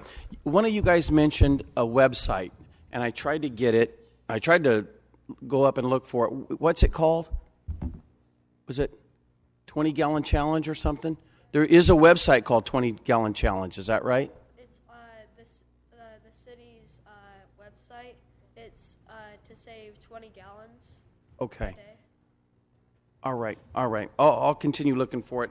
I found one that says take a 20-gallon challenge, and so I signed up for that. But I'll be looking forward to all the stuff as you guys roll it out, and it's fantastic. Keep up the good work. Councilmember Olivier. Well, I think the best endorsement is I would use your app. I would be very happy to download your app onto my phone, and I would use it every day to check my water use. So I think you guys have a great idea. So congratulations. I hope you see it come to fruition. Very good. And finally, I just want to echo everything that was said. I think what the only thing I'd like to add is, for all of those watching on TV tonight, you all, in my opinion, really represent the best and the brightest of Fresno. And I'm very honored that you guys took time out of your busy school schedules and to come and share with us your idea. You all are really what we all hope to be able to accomplish with the city, to have our youth stepping up, being innovative, pushing us into this century, solving problems with us. So this is, I just think I'm very happy that you guys came. Thank you, Leo, our CDO, former colleague of mine, for reaching out and telling me he was very humble about how good you guys were. He didn't say you guys were going to be this good and blow our socks off, but you guys were awesome. Keep up the good work. You certainly have friends with all of these council members and the city manager. So Mark, if Mark's still here, did we get a picture? Okay. All right. Well, there he goes. Okay. So I know a few council members. I'm going to give Councilmember Quintero is going to ask a question. I know a few council members want to go down there and get in the picture. You need to introduce yourselves. Can you introduce yourselves on the microphone? I'm Noah Arcidio. What grade? All six? Yeah. Okay. I'm Jeffrey Forbes. Evan Marai. I'm Corbin Beatty. And Daniel Shen. Thank you. This is the Fab Five with a bad set.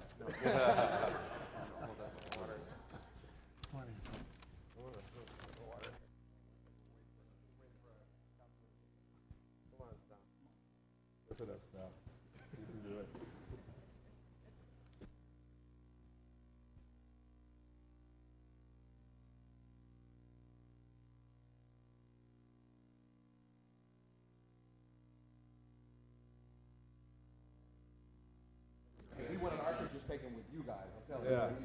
You guys need a manager, let me know.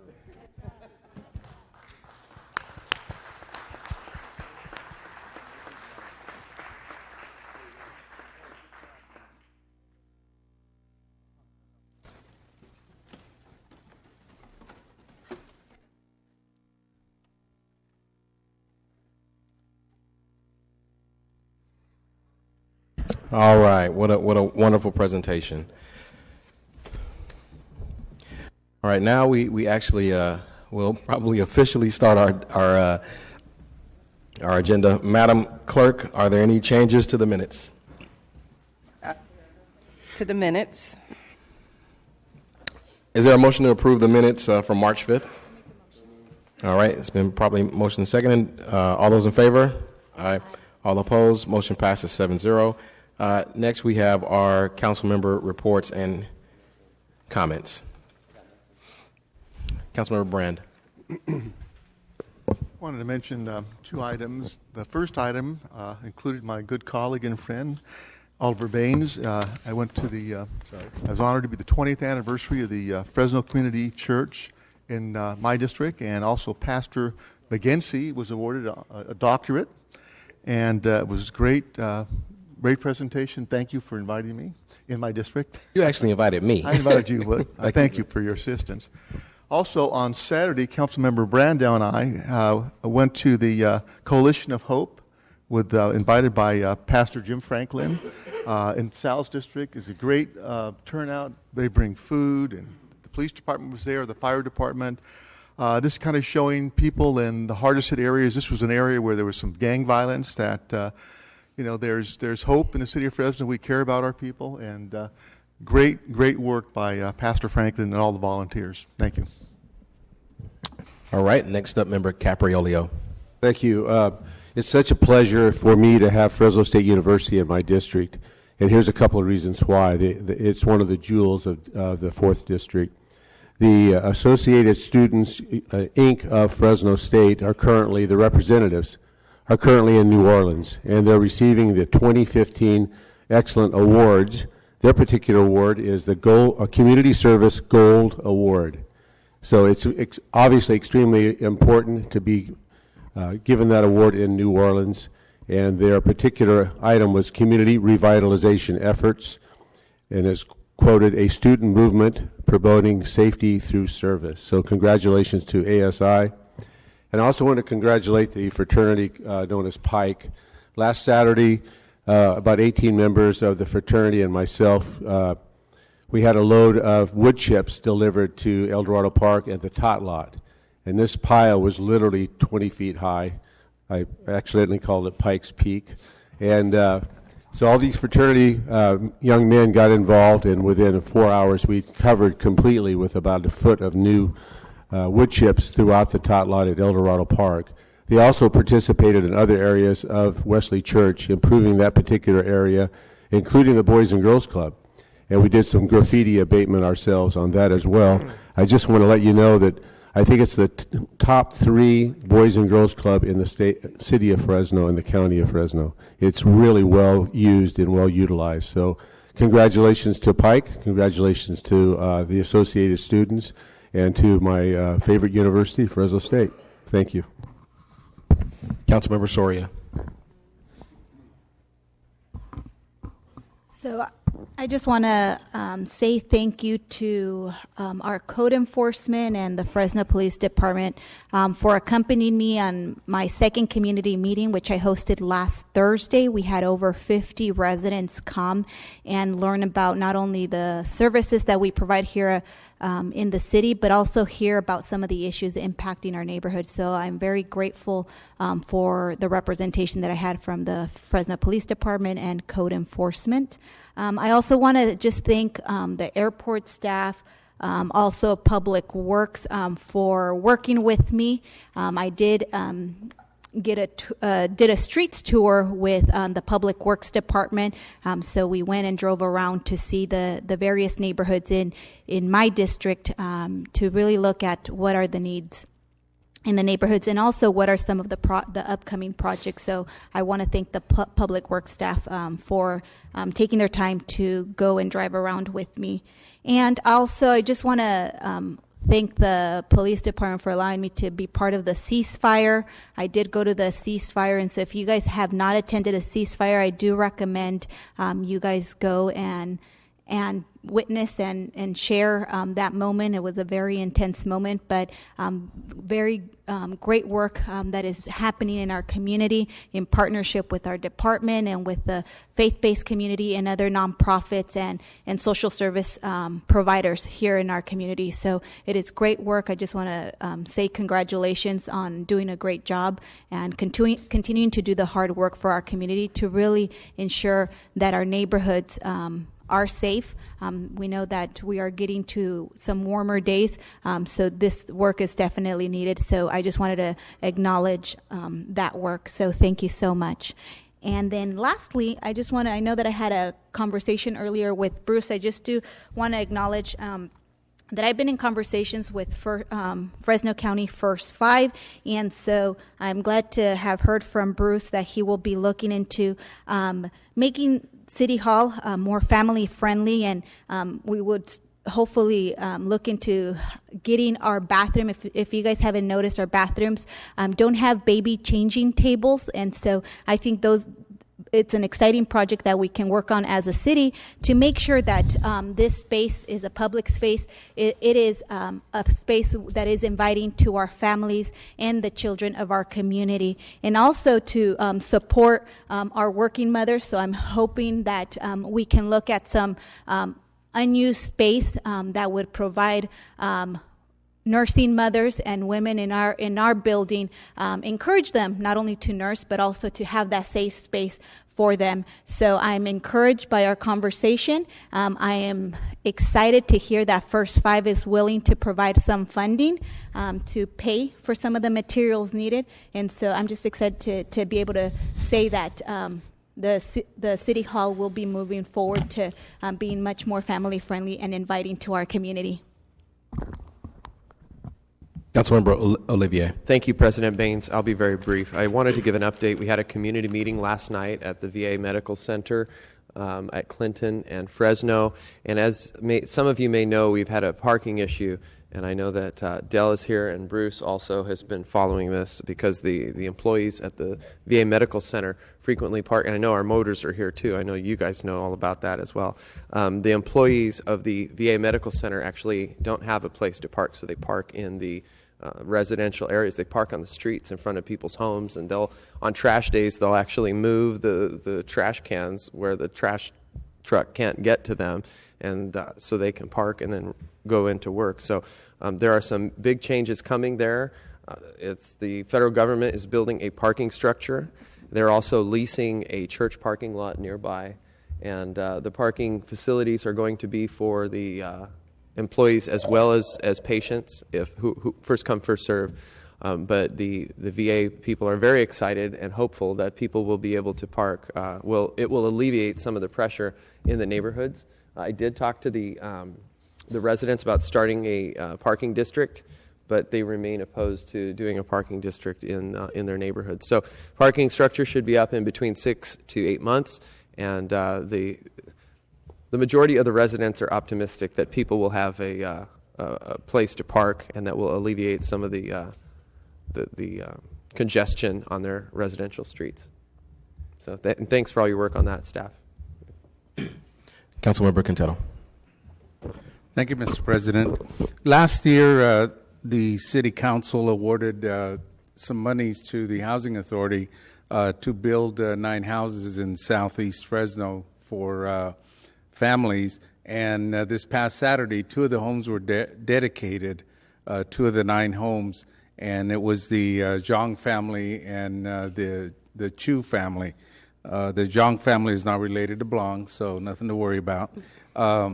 But anyway, it was just really nice to see that. It was a church in Laval Avenues, and it's just a great feeling for the neighborhood and a sense of pride for home ownership for those families. And they were just beaming to receive the keys. So I wanted to thank Habitat for Humanity and want to thank the council for approving those monies, and the department as well, the housing. I really appreciated that.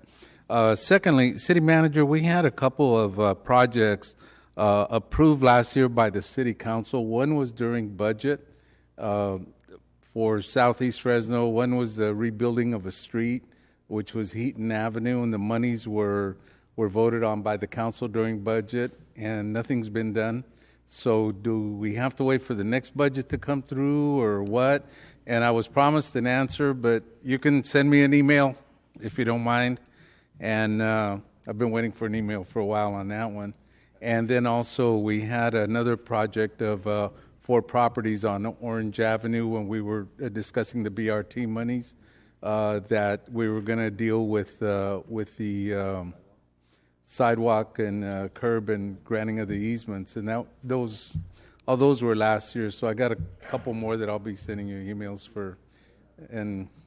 But I'd like not just updates, but I'd like timelines as to when the monies are approved. So, okay. Thank you very much. Appreciate it. All right. I don't have any other council members punched up. So finally, what I'd like to do is ask that this body adjourn in the memory of Mary McCoy, who was a lifelong resident of West Fresno and mother to Reverend Paul McCoy, who is the board chair of our Fresno EOC. So if we can make note of that.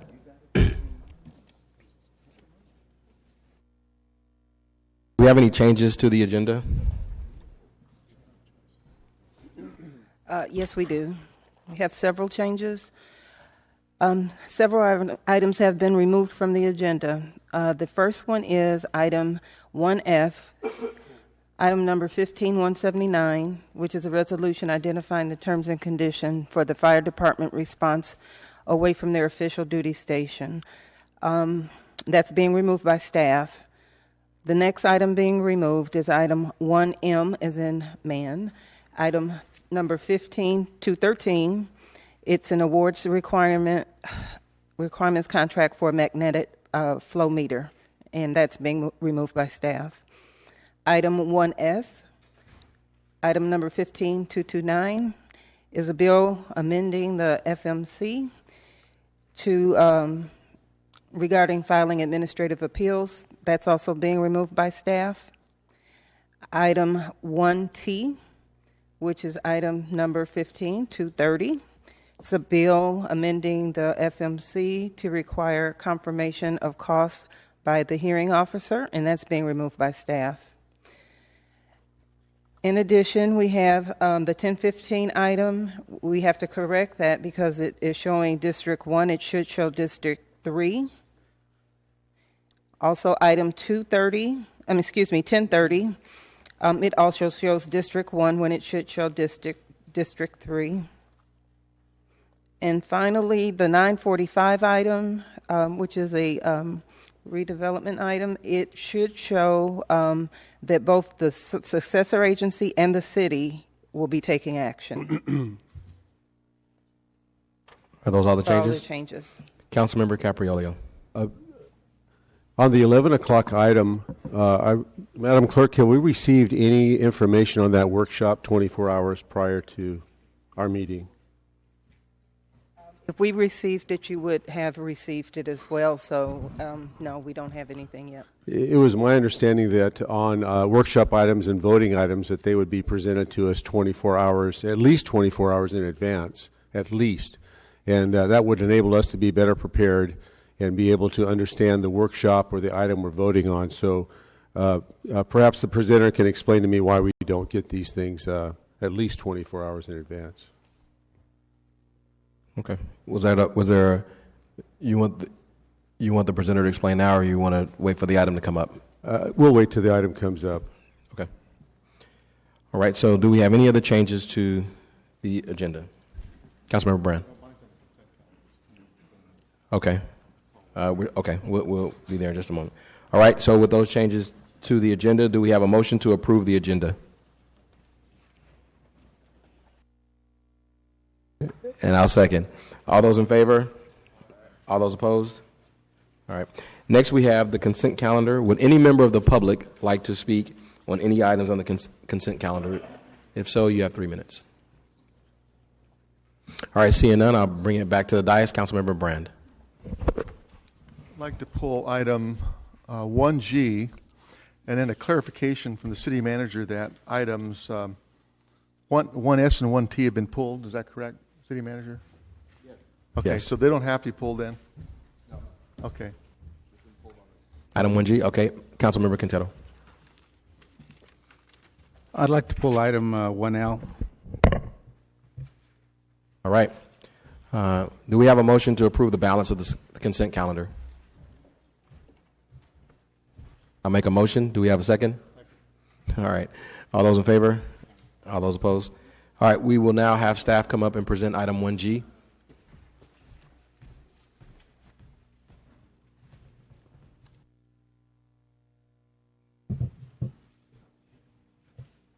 One G.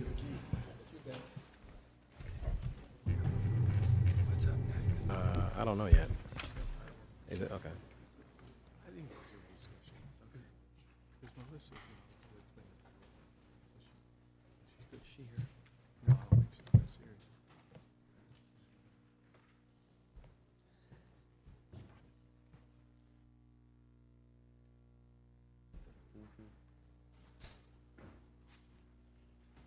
Good morning, council members. Item 1G essentially is the purchase of motorcycles for PD.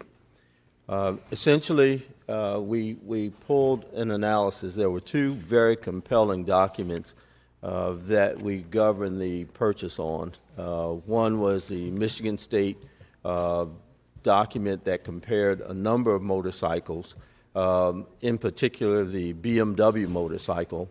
It also included in that study Harley Davidson and I believe Kawasaki.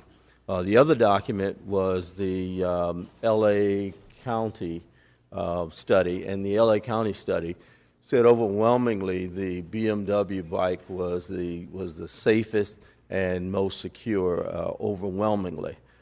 So this morning we're here on item 1G to ask you to consider moving this item forward, where we are recommending that the BMW bike be used for PD at the purchase price of I think it's $447 or $449. $432, I'm sorry. Councilmember Brand, I think, has a few questions. The reason I pulled this because I've spoken to Melissa Walters from Matthews Harley Davidson, and that's an institution in Fresno, and I'm sure everybody here is probably motorcycle riders appreciate that, and Harley Davidson. But I want to thank this group of gentlemen who took the time to meet with me and explained their decision to select the BMWs over the Harley Davidson bid. And I've ridden personally both Harley Davidsons and BMWs. And I think Captain Hall can attest on the speed, handling, maneuverability, 180 pounds less as far as weight. And that makes a lot of, when you're going down, 99 and 75, 80, it doesn't make you want the weight. But you're going through the streets of Fresno, unfortunately chasing a lot of bad guys or just speeders, you need that weight really makes a difference. And then the safety, which is really big to me on the ABS braking, they both have ABS, but this is the physics. You can bring down something a lot quicker, 180 pounds less. And the seat position, which is designed to move a person over and not through whatever the collision is with. And I know personally on the comfort part of it that the heating can really be a problem in the summer when it's 102 degrees and you're idle. And I do know from experience that certain motorcycles would really make it very uncomfortable. So I think there's some economic reasons, but all due respect to Matthews Harley Davidson, who has a great product and a great company. I think that I was convinced by these gentlemen that this was in the best interest for the city of Fresno to continue for what we do and our purposes. So I will make a motion to approve the item. Second. Councilmember Capriolio. I wanted to add my thanks to Captain Hall and his crew. They came to my office and spent a lot of time with me. We had a great dialogue, and it's easy vote for me. And Chief, this is a great group of guys you have, and they're doing an excellent job. And just be safe out there. Thank you for everything you do. We have a motion. We have a second. All those in favor? All those opposed? Item passes 7-0. Thank you. We will now have item 1L. Staff for item 1L come forth. And Councilmember Quintero, I'll let you frame the questions for that. Thank you, Mr. President. Just wanted to thank Deputy Chief Farmer and Lieutenant Farah and Chief Dyer, I guess, since you're coming up to the podium. But no, I wanted to thank you for going over the item with me and how it's going to work. And I wanted to thank City Manager for holding it over for another week. The important thing to me was the specifics of the program and how it was going to work. That was the important thing to me, and that was the information that I didn't have. I just, as you noticed in our agenda packet, it was just 2 pages, and then what Deputy Chief Farmer brought me was a little bit thicker than that. So, and the reason for me asking for that information simply because we get calls from folks in the district. They want to know what's going on, and then that way we're able to respond as well and have the information at hand. But I really look at it helping the neighborhood in the area and just the overall district itself. I think it's really going to be helpful, and I thank you for writing the grant for that specific area in District 5. So thank you very much, and with that, I'll move the item. Thank you. We have a second? All right, we have a motion and a second. All those in favor? All those opposed? Item passes 7-0. Thank you, staff. Thank you. All right, we're going to do our level best to get back on track here. So we're going to start taking our timed items. So next up, we have our 9:45 a.m. Report to the City Council, successor agency to the redevelopment agency of the City of Fresno and the Fresno Revitalization Corporation. Do we have staff here for that? And then we'll move on along. We'll hold that until we have staff ready to present that. We will go on to our 10 a.m. hearing to consider text amendment application number TA-14-003. Do we have staff for that?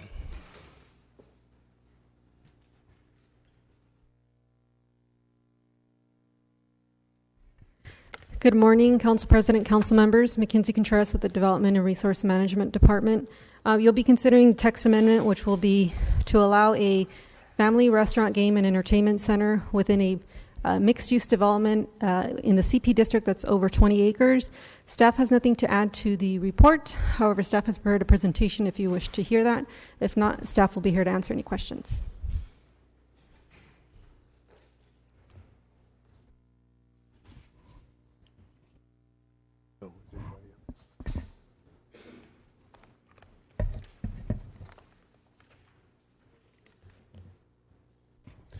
If there's no further comment, we take this out to the public. Is there anyone in our community that would like to speak on this issue at this moment?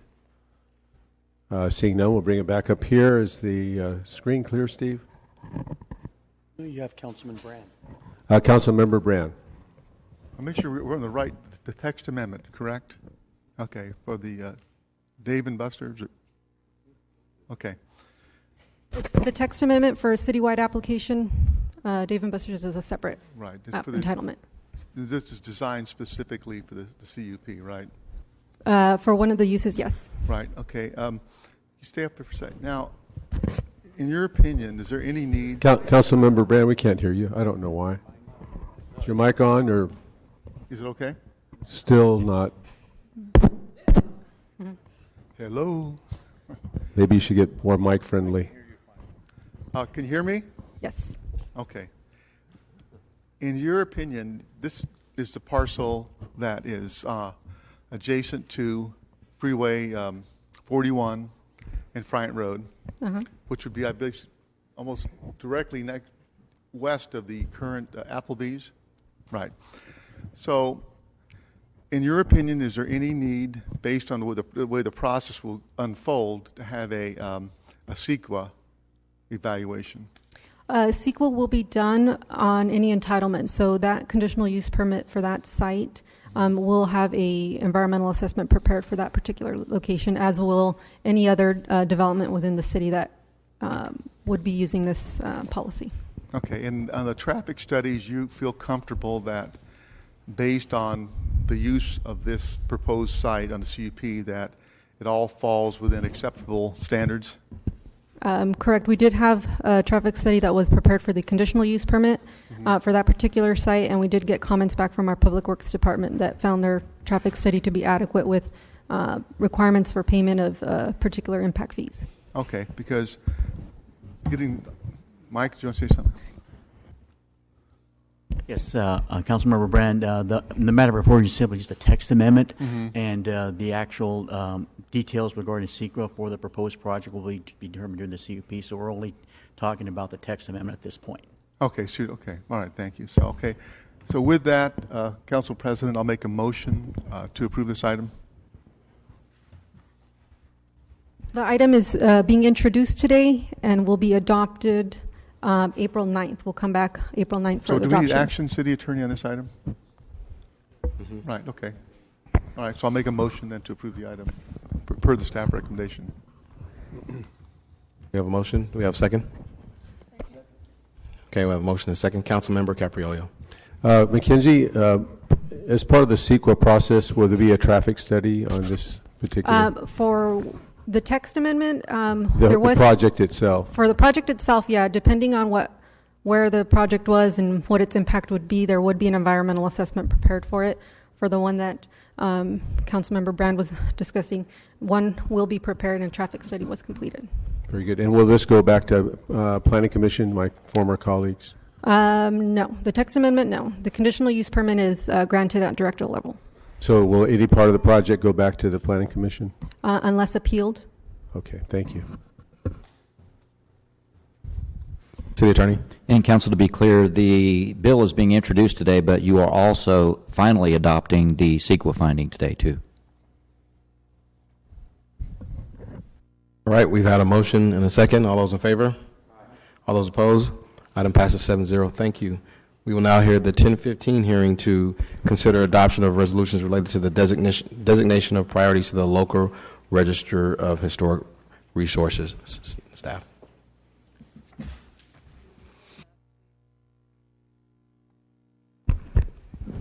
Well, good morning. Oops. Yep.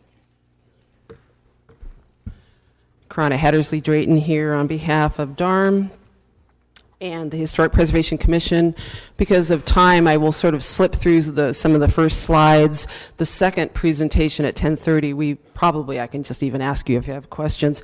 But we do have property owners here, so as a courtesy to them, we want to make sure that they are heard. This is a slide that shows the basics about the Historic Preservation Ordinance. I won't read it, but for information for the public.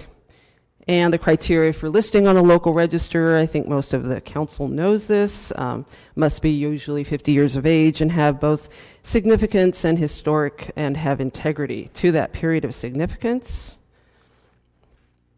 And the benefits of designation, one of the big benefits is you can use the California Historical Building Code, and it's a very sustainable thing to not tear down a building that's useful, as we did revitalize and use the Santa Fe Depot. Protocols for listing are listed here. It's important to make you aware that both property owners for the properties you're going to consider have asked in writing to have their properties listed on the local register, was a public notice, went to the commission, et cetera, et cetera. Very first property today is the A.G. and Henrietta Wishon home. I'm sure Wishon is a very well-known name. There's a Wishon Avenue. Wishon home, constructed 1916, one of the earliest buildings on the Huntington Boulevard, designed by William Coates and Traver. Coates was the state architect, so it's architecturally very significant. Wishon, again, huge early pioneer here in Fresno, ended up being the manager of the San Joaquin Light and Power Company, a director of Sun-Made Raisin, and very much was involved with developing the Alta Vista Tract. Huntington Boulevard is the main street of what is now the Alta Vista Tract, and this boulevard is considered one of the most beautiful in the world by Berkeley professor and San Francisco architect Daniel Solomon. I thought that was kind of a cool factoid. Wishon first purchased the parcels in the new Alta Vista subdivision, built his home in 1916. You're probably familiar with it from the Christmas tree that is in front of it. The Historic Preservation Commission, does recommend that the Wishon home appears eligible to the local Register of Historic Resources under Criterion 1, under Criterion 3. The second building is a little more complex, I think. It's the Expositor building, and you can see it in 1890 in the engraving, and you can see the way it's been refaced with a quote-unquote tenant improvement that concluded in the 50s. So my goodness, what's this all about? Here it's located at 1029, 1031 Fulton Mall from the 2008 aerial. It's a two-story brick masonry building that's hidden behind a 1950s facade improvement. However, the actual building dates to 1881 and 1888. It was the editorial offices and print room for the Expositor. That's Fresno's first newspaper. The building now houses two separate businesses. You can't get to the second floor except through this shimmying up the back pipe, and that's the assistant director for our department with one of our commissioners and two members of Fresno Past who first brought this issue forward. A little bit about the historical background about the Expositor. I won't read this. Again, it's in your staff report. And the building itself was constructed, purpose-built at this corner, one story, then a second story was added, and eventually the newspaper closed. And you can see here the way it looked in 1890. And on the Sanborn Fire Insurance map, these are fabulous tools for researching history. However, for a building to be both historically significant or on the register, it has to have integrity to that period of significance. And here's the various aspects of integrity. It's not really defined in our ordinance, but we kind of assume that it's considered in the National Register. So what do we do with this? We have the Expositor with this 1950s facade improvement. It would be disingenuous to suggest that the building has not lost integrity of materials, design, and so forth. However, design as an integrity issue is not very critical when a building is eligible for listing because of its historic significance, rather than, say, Frank Lloyd Wright designed it or whatever. The original fabric of this building is there beneath the tenant improvement. It's masonry construction. And with the owner's consent, members of the local historic community have been working both in the basement and have done some forensic evidence and have found that the bricks are all stamped by William Bettridge. He was the first very major contractor and brickmaker who designed most of the beautiful buildings that are no longer in Fresno, although this one is hidden. And this is a Temple Bar building, which was constructed by William Bettridge. So the commission, after considering this and thinking about this, did find that because this is Fresno's first newspaper, possibly the oldest extant commercial building in Fresno, the Expositor warrants designation to the local Register of Historic Resources under Criterion 1 for the significant role the newspaper played in Fresno's early social and political history, under Criterion 2 for its association with pioneer editor John William Ferguson, and under 4 for the potential to yield information about Fresno's earliest building practices and construction technology. And I'm very happy to answer any questions. Thank you, staff. We'll now take this item out to the public. Do we have any members of the public that would like to comment on this item?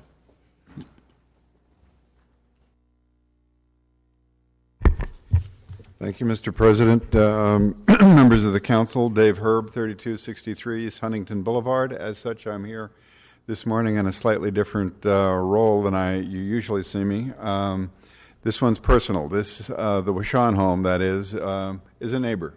And I am here to encourage you to approve this designation, and also give you a heads up that as a result of the leadership of Ronna last night, we had a very constructive and congenial neighborhood information meeting about the designation of the entire street as a historic district in the relatively near future. We're hoping to bring that to you for a vote so we can get past this onesie-twosies at a time process for our street. It's time to recognize this as a truly unique and valuable district within the community. I look forward to your support on that project. But as it relates to today's action on the Wishon home, please move this forward expeditiously. Thank you. Do you have any other members of the public that would like to comment on this item? All right, seeing none, I will bring it back to the dais. Oh.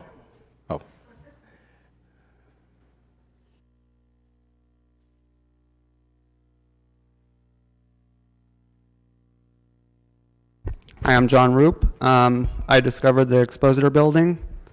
I've actually been down in the basement with the owner.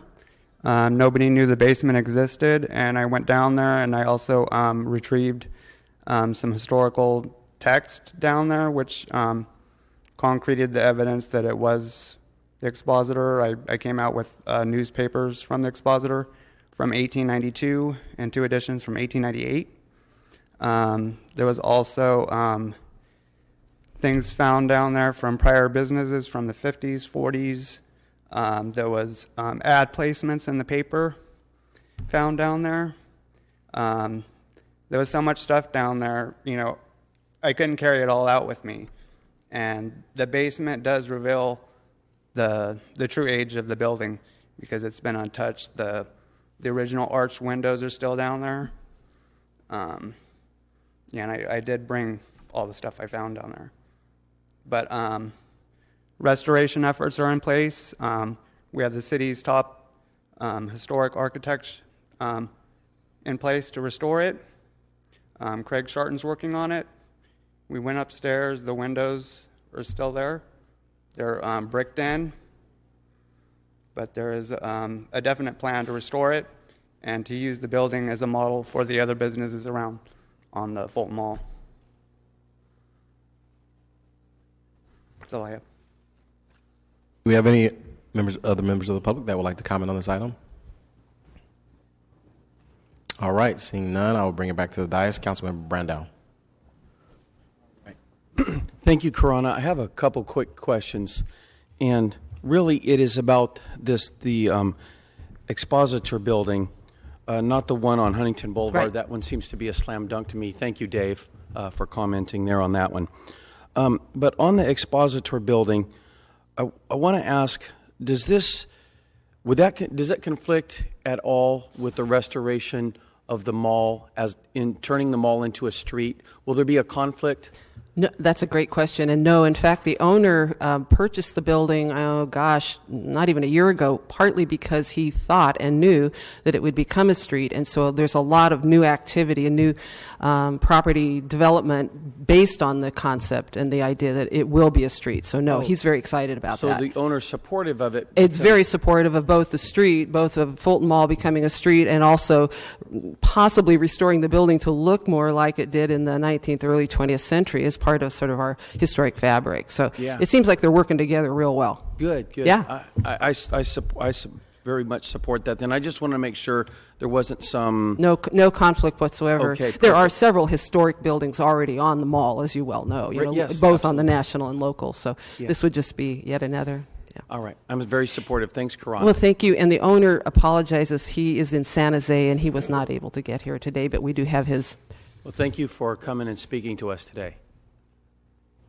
All right. I'll make a motion that we approve staff's recommendation. Second. All right. It's been properly motioned and second. All those in favor? Aye. All those opposed? Item passes 7-0. We'll move next to our 10:15 a.m. hearing to consider adoption of resolutions related to the designation of properties to the... I'm sorry, we just did that one. We're doing the 10:30, actually. Yeah. And this is for delisting. I do have photos. I know that you're a little behind time, which is not unusual. Would you like to see the PowerPoint, or do you just want to see if you have any questions? Because I have a PowerPoint if you need thank you. it. Thank you for that. I think that unless there's objections, I think we can take this out to the public, and I think we've all familiarized ourselves with the staff report in this issue. Thank you for Ronna for giving us that option. I'm going to take this item out to the public. Do we have any members of the public that want to speak on this item? Okay, seeing none, I'm going to bring it back to the dais. Any council members have any questions for this right here? I think this is the right move given the circumstances. With that, I'll make a motion that we approve staff's recommendation of the recension. We have a motion and a second. All those in favor? All those opposed? Item passes 7-0. Thank you, staff. Moving right along to our 1045, we are almost back on track. Submission and acceptance of the City of Fresno Comprehensive Annual Financial Report. Staff. Good morning, council members. Mike Lima, City Controller, Finance Director. I'm here today to present for your acceptance the fiscal year 2014 Comprehensive Annual Financial Report, otherwise known as the CAFR. The CAFR shows the policymakers, the citizens of Fresno, and other interested parties the financial position of the city as of June 30th, 2014. There's quite a bit of good news in this CAFR. First, I would like to mention the highlights at the organizational level, meaning the city as a whole. That's general fund and enterprise funds combined. First, we have $3.1 billion of assets. It's the first time in our city's history that we have at least $3 billion of assets. We made $710 million of revenue last year. That's up 6.5% over fiscal year 2013. Liabilities were down $19.6 million from fiscal year 2013, primarily from making our scheduled bond payments. And finally, expenses were down $13.5 million to $607.3 million, a 2.2% decrease. At the general fund level, there's equally good news. Revenues were up 6% to $252.9 million. Expenses were relatively flat, up only 1% to $217 million. And unassigned fund balance, which is the difference between uncommitted assets and liabilities, went from a negative $9.4 million in fiscal year 2013 to a positive $8.2 million in fiscal year 2014. But what is undoubtedly the best news coming from this CAFR is the removal of the going concern paragraph from the auditor's opinion. Simply put, the presence of a going concern paragraph in the auditor's opinion means that there is substantial doubt, or there was substantial doubt, as to the city's ability to operate as a going concern in the 12 to 15 months following the date of the financial statements. The financial improvement that I detailed earlier has led both the auditors and management to conclude that a going concern paragraph is no longer appropriate. The removal of this paragraph is an important milestone in the city's financial recovery. But as I will discuss later, there's still work to do to solidify the city's finances. A lot of people tend to overlook the CAFR because it's history, and we're all kind of bored with history.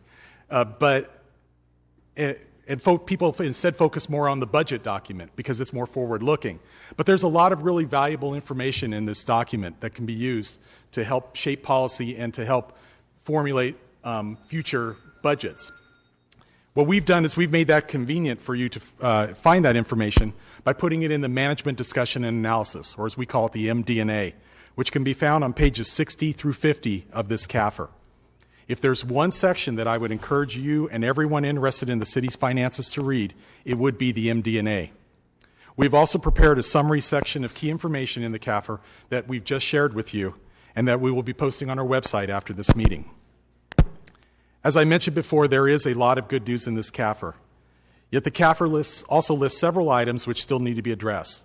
These include financial difficulties at the convention center and the stadium, which continue.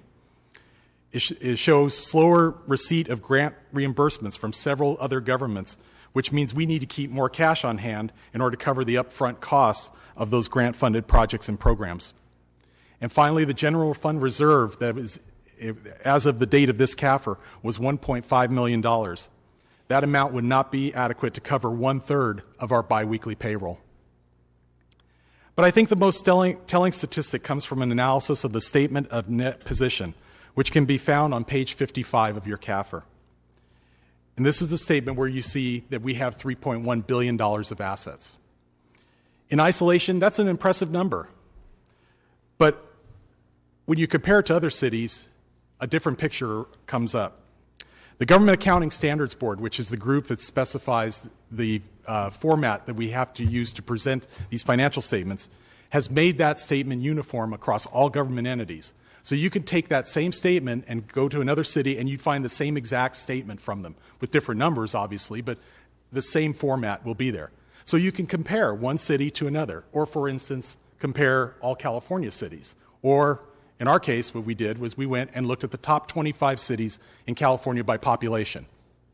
Now, as we all know, Fresno is the 5th largest city in California by population. But when you take our total assets, again, $3.1 billion, and you divide it by that 500,000, you come up with about $6,000 per person. That's what our assets are. So then you can compare that to other cities by using their statement of net position. And when you do that, and you re-rank the top 25 cities in population by the assets per person, Fresno comes out 18th on the list. So what does that tell us? Well, it tells us a lot. I think it tells us a couple of different things. First off, it confirms that we're not an affluent community, that we basically collect a dollar and we're spending a dollar for services. That's what we're doing. It also says that we are that to maintain service levels, to maintain that balance of service, we have not yet invested in our facilities, our infrastructure, and even our reserves to be able to grow the asset base to deliver those services to the population, to a population of a city our size. But on a more hopeful note, it also tells us that this organization is very efficient in using every asset we have to deliver the service levels we are providing. That's a testament to the initiative and creativity of the city's workforce.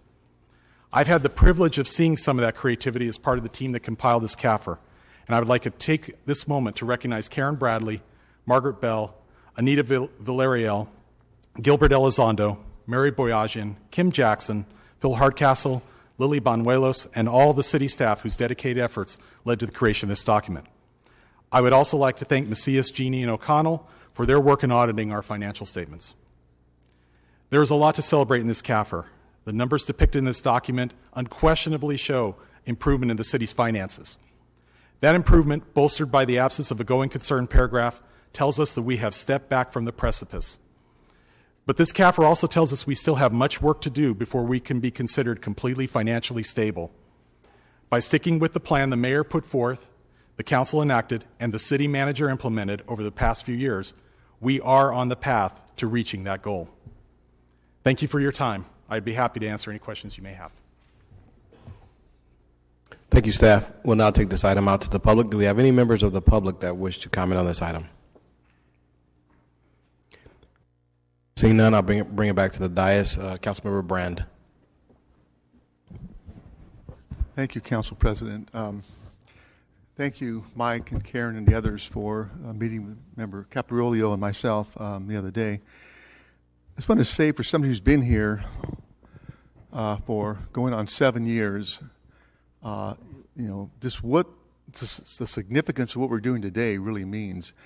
And I want to first go back, just the basics, the CAFR. I think before I came here, it was kind of just an accounting, arcane language. Nobody paid much attention to it. I know Bruce Rudd did. But our former city managers, I want to really thank Mark Scott. He came in, he finally really put the emphasis on the CAFR, because that was at a time, I believe in 2010, when myself and others and Mark Scott had identified a practice of deficit financing that had, I believe, accrued to $36 million. And the worst part of it is only a handful of people even knew about it. And the CAFR report is the report that discloses that, and with the consultant, too, that developed along the way, because essentially, prior to that, that discovery, that had always been there, and it was missed by the consultant, or it was, over, I don't know how I'd want to describe it, but it was a serious problem that was growing and was addressed. And there's been a huge huge improvement in the city's financial position, as you stated, City Controller. We went from literally the brink of bankruptcy. There was 2 or 3 years there, we just didn't know we were going to make it through. And that going concern was a true statement. Would the city be around as a whole financially a year later, or would be in bankruptcy and going through the turmoil and strife and all the agony that Stockton went through and San Bernardino and other cities that faced bankruptcy. But I'm going to give our Mayor Swearingen credit for her leadership going back to the inception of 2009, recognizing this problem, starting to do things like multi-year, 5-year budgets, looking at the CAFR, and City Manager Bruce Rudd and his team that have taken over, and for the council members who had to take the tough votes over the last 6 years where we had to dramatically curtail services.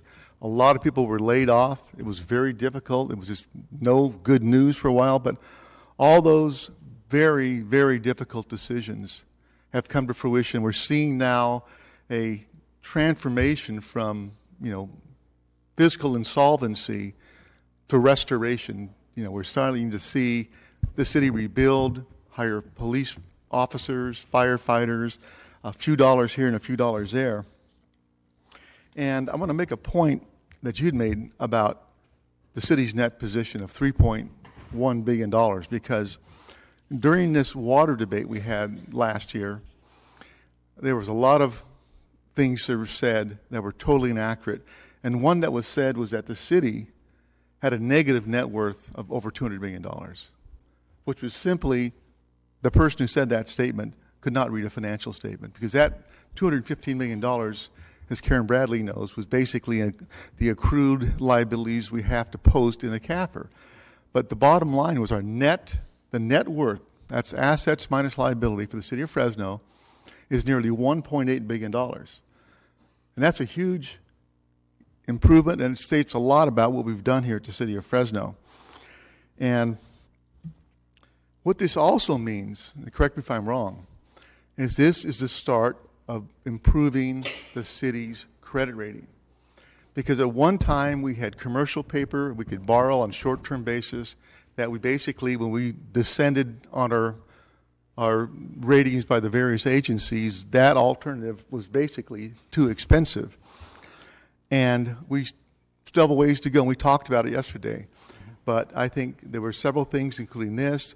What we did with the POA contract that was always mentioned before. I want to thank the POA and the leadership of that group, and hopefully we'll continue along those ways, because those are really huge issues that impact this going concern by having your labor contracts and putting controls on those major expenses. But there are still issues out there. One being the accrued liability for vacation, holiday, sick leave, which, correct me if I'm wrong, is about over $50 million? That's correct, Okay, yes. which means if we closed our doors tomorrow, we would owe collectively our employees over $50 million worth of accrued leave. And that has been growing, and that's something we need to address later on. The other thing that we have to keep our eye on, too, is our pension liability. And I see Stan McDivitt out there that that's probably what saved the city in the last 6 years, was having that fully funded pension system. But correct me if I'm wrong, the demographics now are moving, with more people moving on into the retirement area, people living longer, and the base of those supporting it diminishing. Hopefully that'll be increased in the near future, but that's something we need to keep our eyes on. But so far, again, that has really, really made a huge difference and kept the city whole during this period of time. So I want to thank the city manager, the finance people, to everybody that was involved, and particularly my council colleagues and the mayor, for all the hard work and the tough decisions we did to get to the point where we're finally seeing a little blue sky out there on our city finances. Does this require a formal acceptance, City Attorney? A motion to accept the CAFR would be appropriate. Okay. Well, I proudly make the motion to accept, and thank you. All right, Councilmember Quintero. Thank you, Mr. President. Mike, City Manager, wanted to really thank you all for the great job you've done over the years. And as I mentioned to Mike yesterday, it would have been very easy for this administration to point fingers. And that didn't happen. It just, you folks just hunkered down and did the work that was needed to get done. And it says a lot for the team, actually, and the administration for the great job that you've done. And as both Mike and Karen told me yesterday, it was a team effort on y'all working together and getting it done. And as Councilmember Brand said, we still have some ways to go, but I mean, this is really great news. And I heard a little bit about this last week from one of our city folks, and they said, "Well, Sal, this is a geek kind of highlight, but I hope you understand it." I said, "Well, I like geek once in a while." So they, it was just great news to hear that, and so I want to congratulate all you geeks. I guess did a great job. Thank you very much. Appreciate it. City Manager Bruce Redd. Yes, thank you, Council President. And first, I want to thank Mike and his staff on delivering this CAFR at the end of March. Generally, we've been seeing CAFRs come in around June, and as Mike pointed out, it's old news, but in the financial market, it's real old news. But unfortunately, that old news is what gets reported in most of the media. So a lot of the information that was being reported over the last year, where we're still getting lumped in with San Bernardino, Stockton's, Detroit's, and everything else, was based on information that, quite frankly, all of us in this building knew was no longer accurate. I've placed a goal for Mike to have this before you by the end of the calendar year. This year, it's March. We'll slowly work towards getting this information to you sooner than we have in the past. So again, a lot of great work by staff, and I also want to thank our auditors, our outside auditors, for working with us. And we hope we're making your life a lot easier, and you can sleep at night knowing that we have come from the brink of bankruptcy. But more importantly, it's important that, as Councilmember Brand pointed out, the recognition of the path that was laid out by the mayor, but ultimately adopted by the council, and the discussion and the recognition by this board, by this body,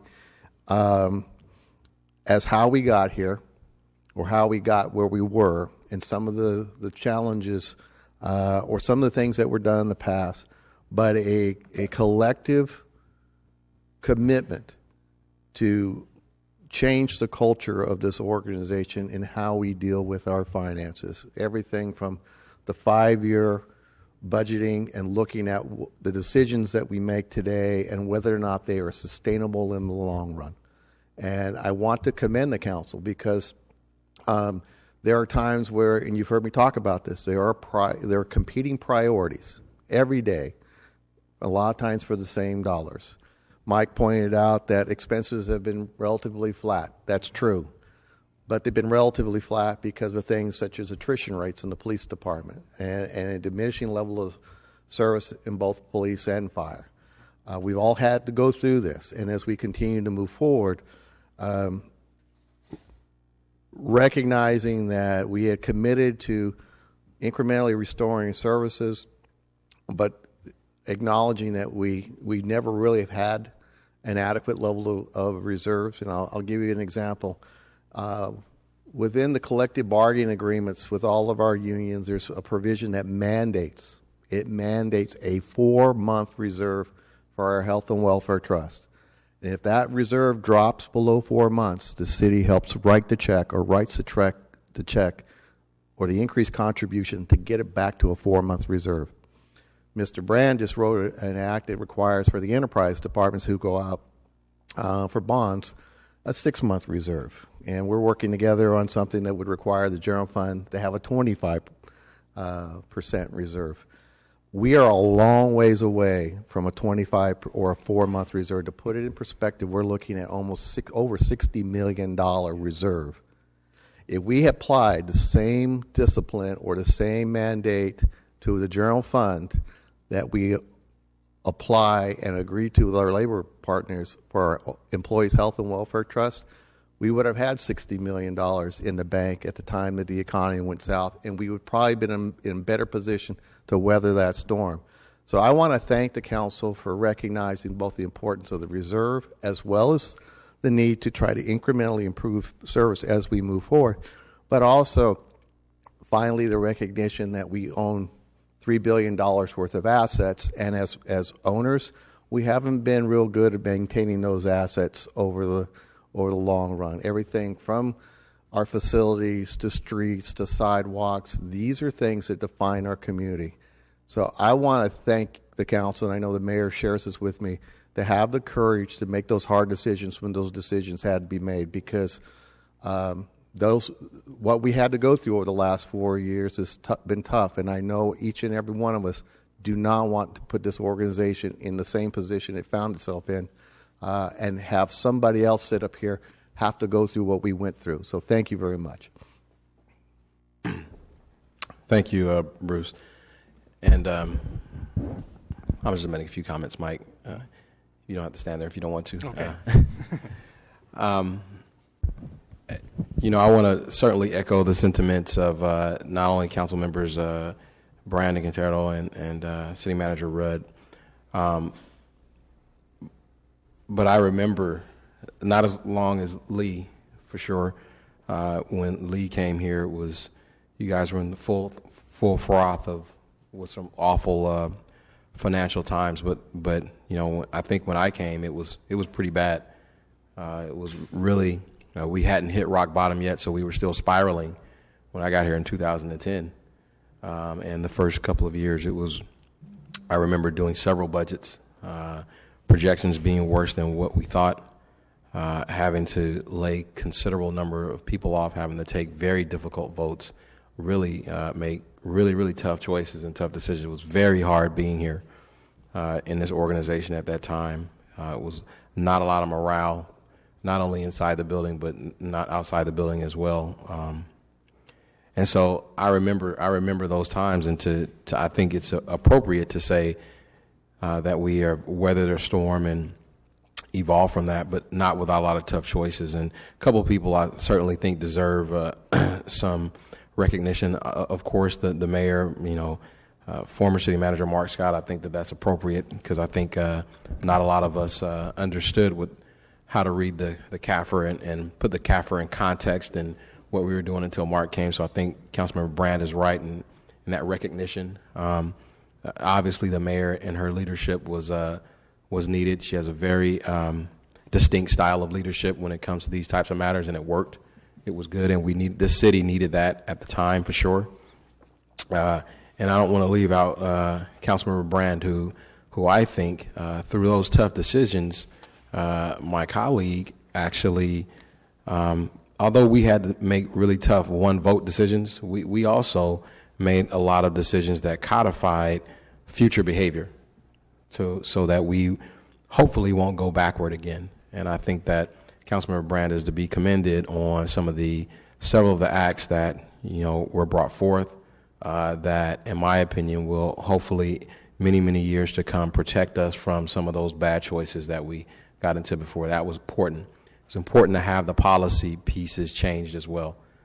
So I think that although it was very tough and very contentious at the time, I think looking back, a lot of us feel like most of those choices we made were the right ones to be here today. So I certainly wanted to take the victory lap with the mayor and Councilmember Brand and the like.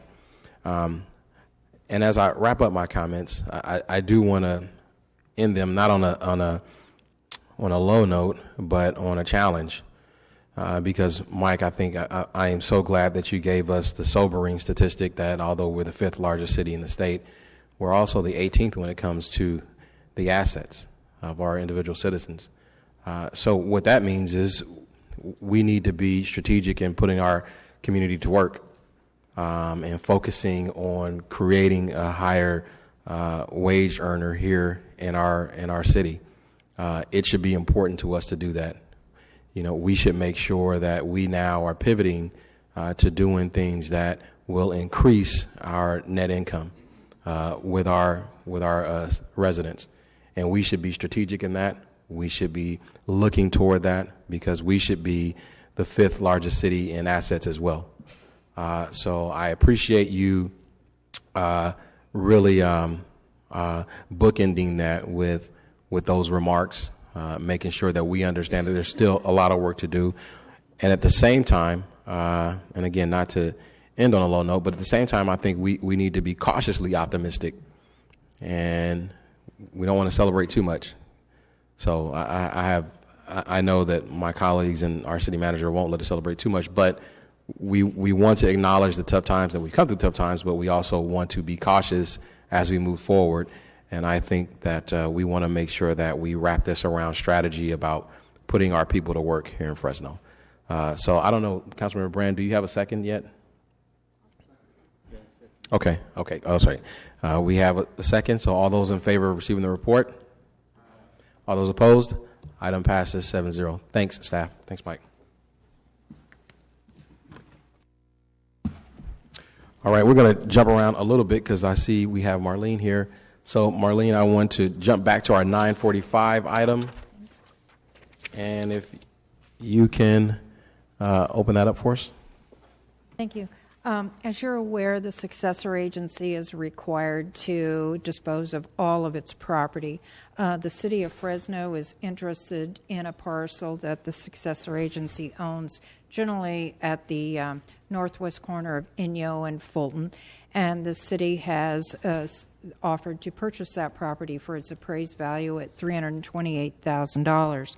So as part of your packet today is the standard purchase and sale agreement that we've utilized, and that purchase and sale agreement, by the way, is subject to approval by the Oversight Board and the Department of Finance. So a sale cannot be completed until that happens, but otherwise this is a straightforward purchase and sale agreement between the successor agency and the city of Fresno for the appraised value. If you have questions, happy to answer. I'll now take that item out to the public. If we have any members of the public that would like to comment on this item, please come forth. All right, seeing none, I'll bring it back to the dais. I'll go ahead and make a motion that we approve that item. Do I have a second? All those in favor? All those opposed? Item passes 7-0. Thank you, staff.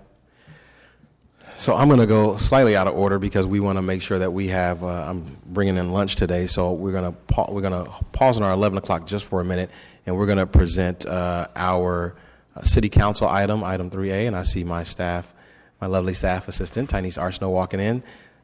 Ty, if you want to come forward and present the marijuana ordinance. Hello, Council. Okay, hear me all right? So, I am going to be speaking to a little bit of the background and the reasons why we are bringing this ordinance before you, amending Section 12-2103 by amending subsection C and adding subsection G, amending Section 12-2104 and adding sections 12-2104.1 and 12-2108 to the Fresno Municipal Code relating to medical marijuana cultivation.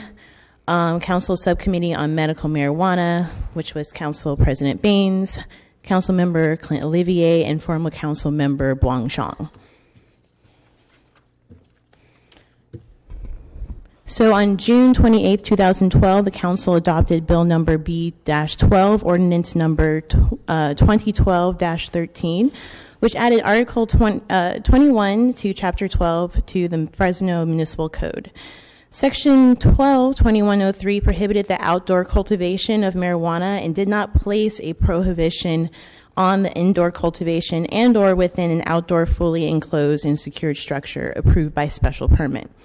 On March 27, 2014, Council adopted Bill Number B-17, Ordinance Number 2014-20, which repealed Article 21 of Chapter 12 and added Article 21 of Chapter 12 to the Fresno Municipal Code.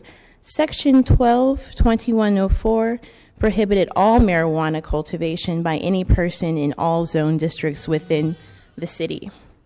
There were concerns for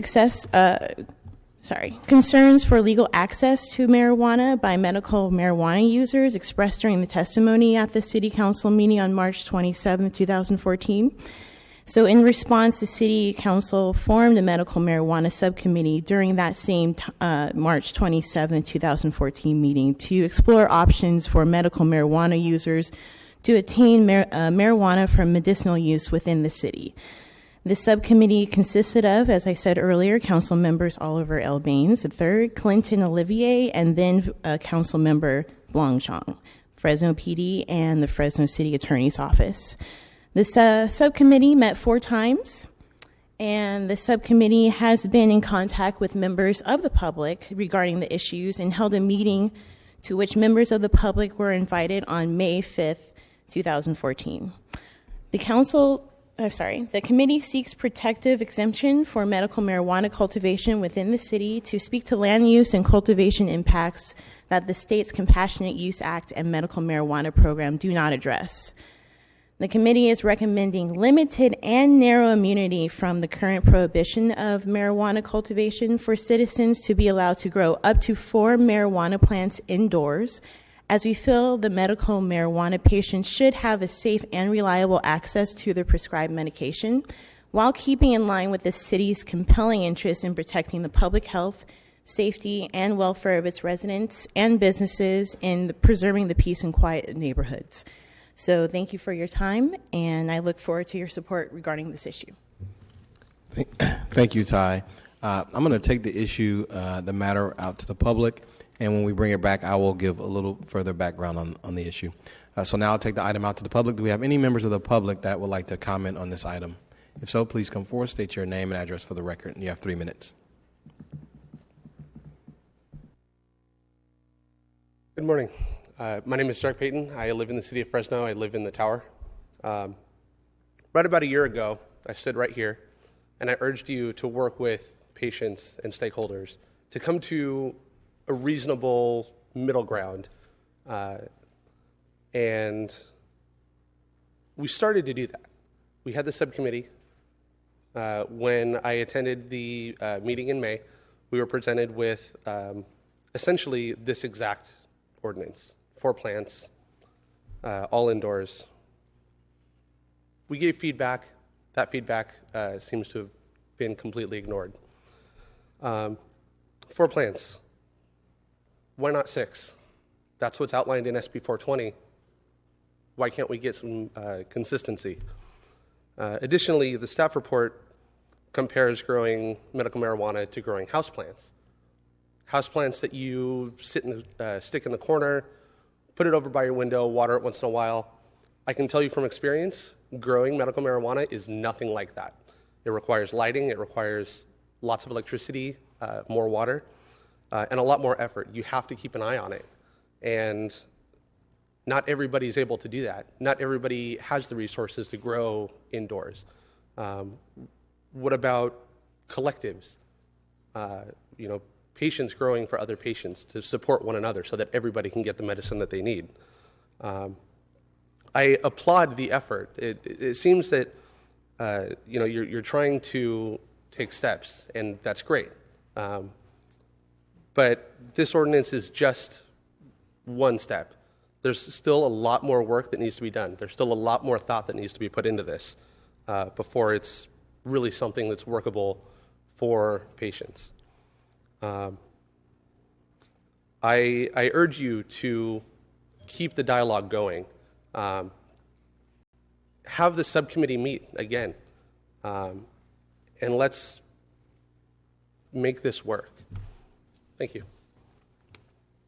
Do we have other members of the public that would like to comment on this item? Please state your name and address for the record, and you have 3 minutes. My name is Michael Green. I live on East Terrace Avenue in Councilmember Olivier's district. I'm here on behalf of myself and the Fresno Cannabis Association, which is an association of patients.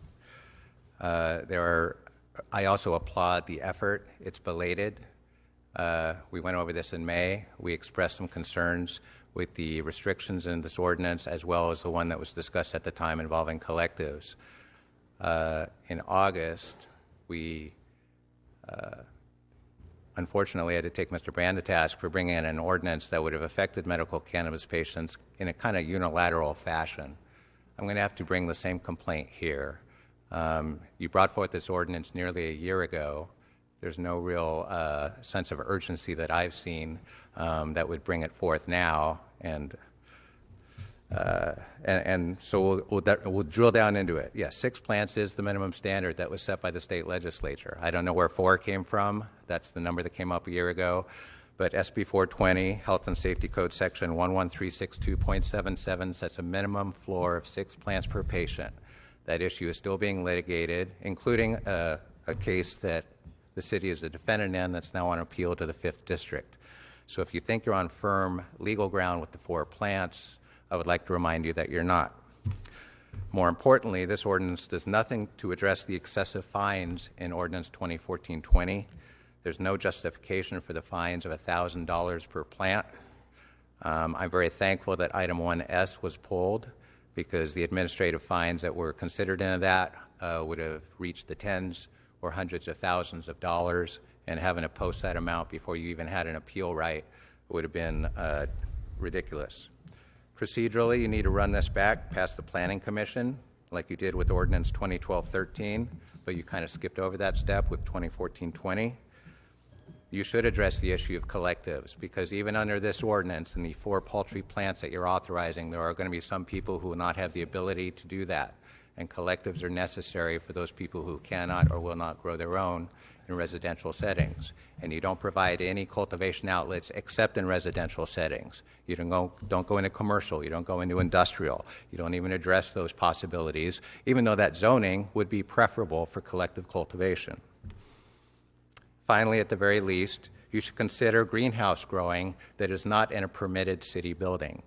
A fully enclosed and secure structure, that's a good start for a definition, but there are secure greenhouses that do not qualify as permitted buildings, and to the extent that you try to require permits for cultivators, you are still on kind of a shaky legal ground there. Lastly, you should perform an initial study of this ordinance. The environmental assessment that's been prepared, he is correct. This has nothing to do with growing garden plants. There's an intensive energy component that goes with it. There's fire risks. There's nutrients and stuff. Your time has expired. I understand that. Thank you, Okay, sir. thank you. Do we have any other members of the public that would like to comment on this item? All right, seeing none, I will bring it back to the dais. And I'll make kind of a few comments, and then I'll turn it over to my subcommittee member, Councilmember Olivier.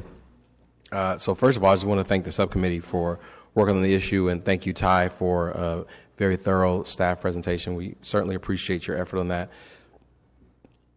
So kind of wanted to just recap a little bit of the discussion. We've been at this for a long time, and I'm not exactly sure if everybody remembers where this started, but it started with there was going to be a complete ban of the outdoor growth of marijuana for not only for medicinal uses as well.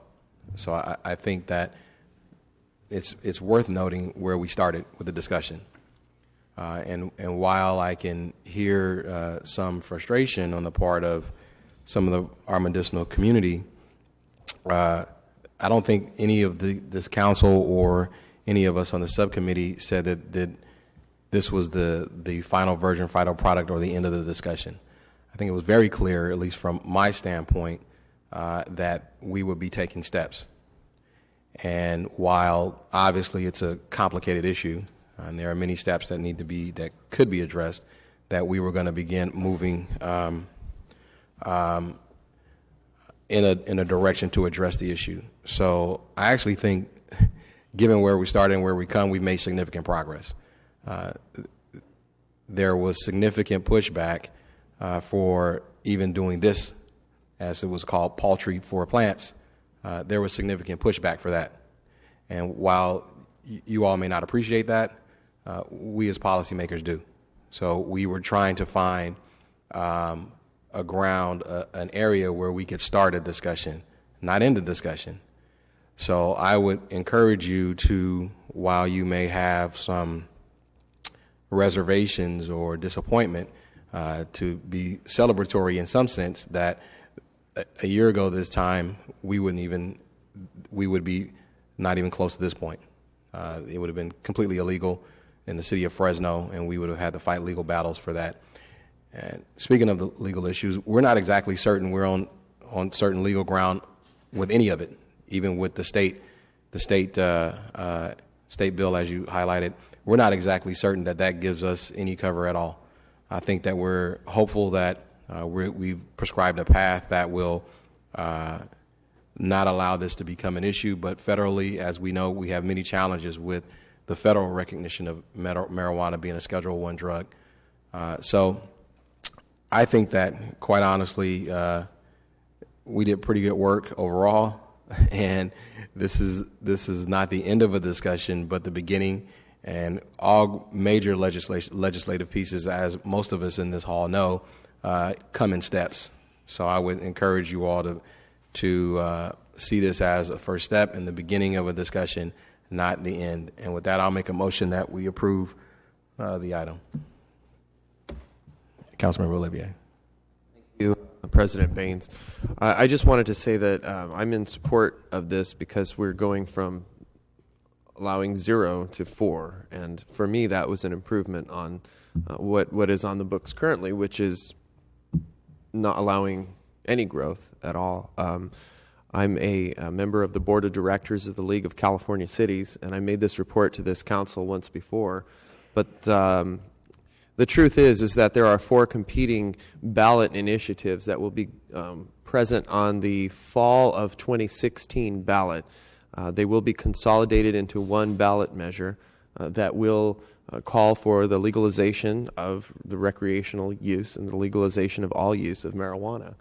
And the League of Cities asked the Board of Directors if we would take a position of opposition or if we would take a position of no position in order to have a seat at the table when it comes to local control and determining Fresno's, individual cities, in our case Fresno's direction, once this is passed.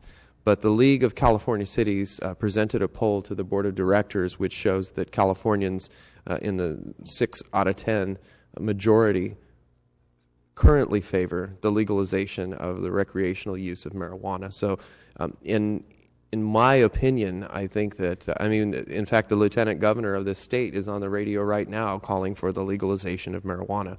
And it's becoming not even a courageous political position to take to call for the legalization. So I think that the ship has sailed. I think that the state of California is on its way to joining Colorado and a couple other states for legalization. I think that when that occurs, it will produce hundreds of millions of dollars of tax revenue to the state, and I think it will alleviate some of the burden that is placed on our criminal justice system as folks who are charged with cannabis-related crimes wind their way through our system and clog it up. So I applaud this, President Baines. I think it's a step in the right direction, but I think that we will be overtaken and run over by the legalization train within the next 24 months or so, as there's a major policy shift in the state of California. And the last thing I'll say about that is the policy shift toward legalization is not occurring because there are just a few people or a few lobbyists who are calling for it. It's a popular movement of the citizens in this state who want to see marijuana and cannabis legalized. So I'll be voting for this today. But in 24 months, we're going to have to take a whole new look at the way the city of Fresno deals with legalized marijuana. Councilmember Olivier, as the other committee member, did you want to second the motion? Yes, I'll second. Okay, Councilmember Brandow. All right. I just had a couple, I don't know if they're statements or questions. I guess a couple of questions to the committee. Is the committee continuing? I heard one of the members from the public talk about this should be ongoing and hopefully there's more discussion. Is the committee an ongoing committee or did it just end with this recommendation today? And I'll speak from my own thoughts on that. At the onset, I think that yes, what you just described would be true, that we wanted to get through this ordinance and it was an ad hoc committee. So yeah, that was the idea, but there seems to be some sentiment to continue the dialogue. So, in some sense, we can see the how we do that or in what fashion we do that in. So I think the discussion will continue. I don't know if it'll be in the same committee format, but yeah, I think the discussion and dialogue will continue. Okay. Councilmember Soria had mentioned to me that Councilman Zhang was formerly on that committee, I guess. And if you're looking to continue, I would consider having her join that committee, and so that we would have 3 council members. If you're going to continue that, it seems like there's enough reason to continue that conversation. I would like to see some unity with the county of Fresno on this item, and I know that they're going through similar discussions, and there was an expression here that we should see some unity in District 2. We have a lot of county islands. That means people will be living underneath completely different rules. I'd like to see some conformity. I would be open to, I know that the county of Fresno has talked about having a joint meeting with us finally, the city of Fresno. This would be a great item for a joint meeting with the county of Fresno, that we could get together and have a conformity for some of these issues. So I'd be supportive of making this item one of the items for a joint meeting with the county of Fresno. That's my comment. Councilmember Soria.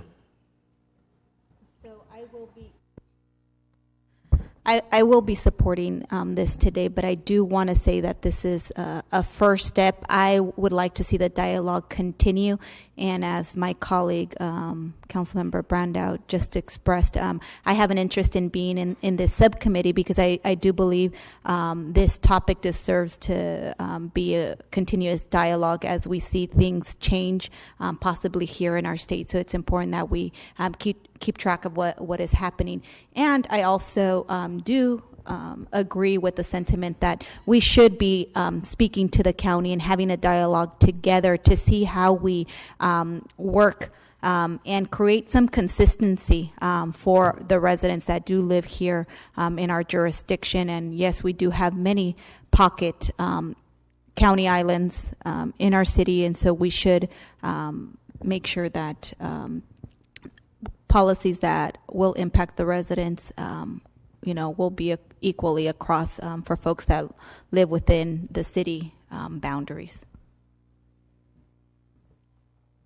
All right. So we have a motion, we have a second, and the final thing I say, it sounds like there's certainly some will to continue the subcommittee. So I would anticipate that we would continue that subcommittee in that form. And Councilmember Soria has expressed interest in being that. So I see no reason why we can't appoint Councilmember Soria to the marijuana subcommittee. So we will continue that committee if Councilmember Olivier would still like to participate, and I'll participate as well. So with that, and to address the issue of the county, I have asked the county informally if they'd be open to obviously a joint meeting, and I'm getting very positive responses. So I've reached out to the county's board chair last couple of weeks to see how we can move that forward. As you all know, it's not always easy. So, but we will be working toward that end. So with that, all those in favor? All those opposed? No. Item passes 5-2 with council members Brandow and Quintero voting no. All right, we will move right along. We have our 11 o'clock hearing, or workshop, I'm sorry. Good morning.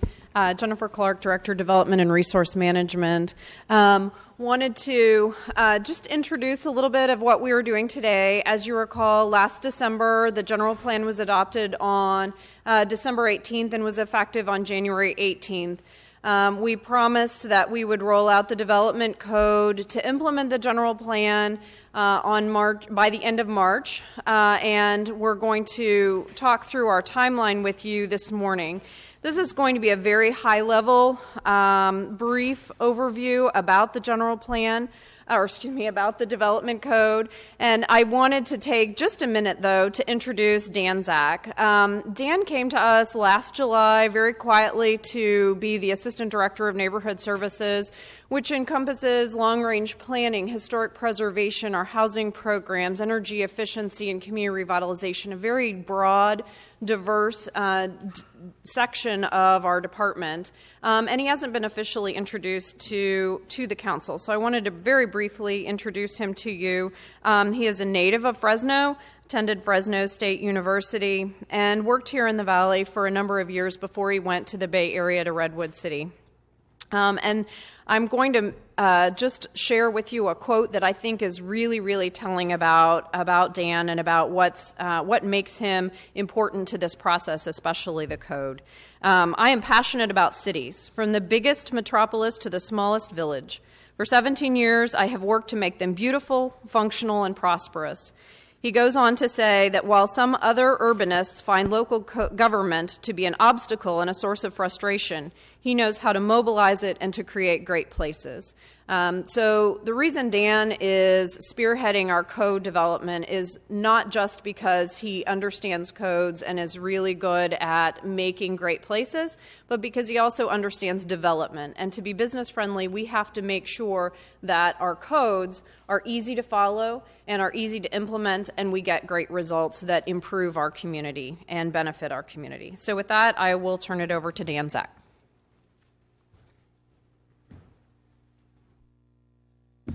Thank you for the great introduction, Jennifer. I hope I can live up to the hype. Mr. Council President, who's not here, and members of the council, thanks for having me. My name is Dan Zach, Assistant Director. As Jennifer said, I have a brief presentation prepared for you, thank you.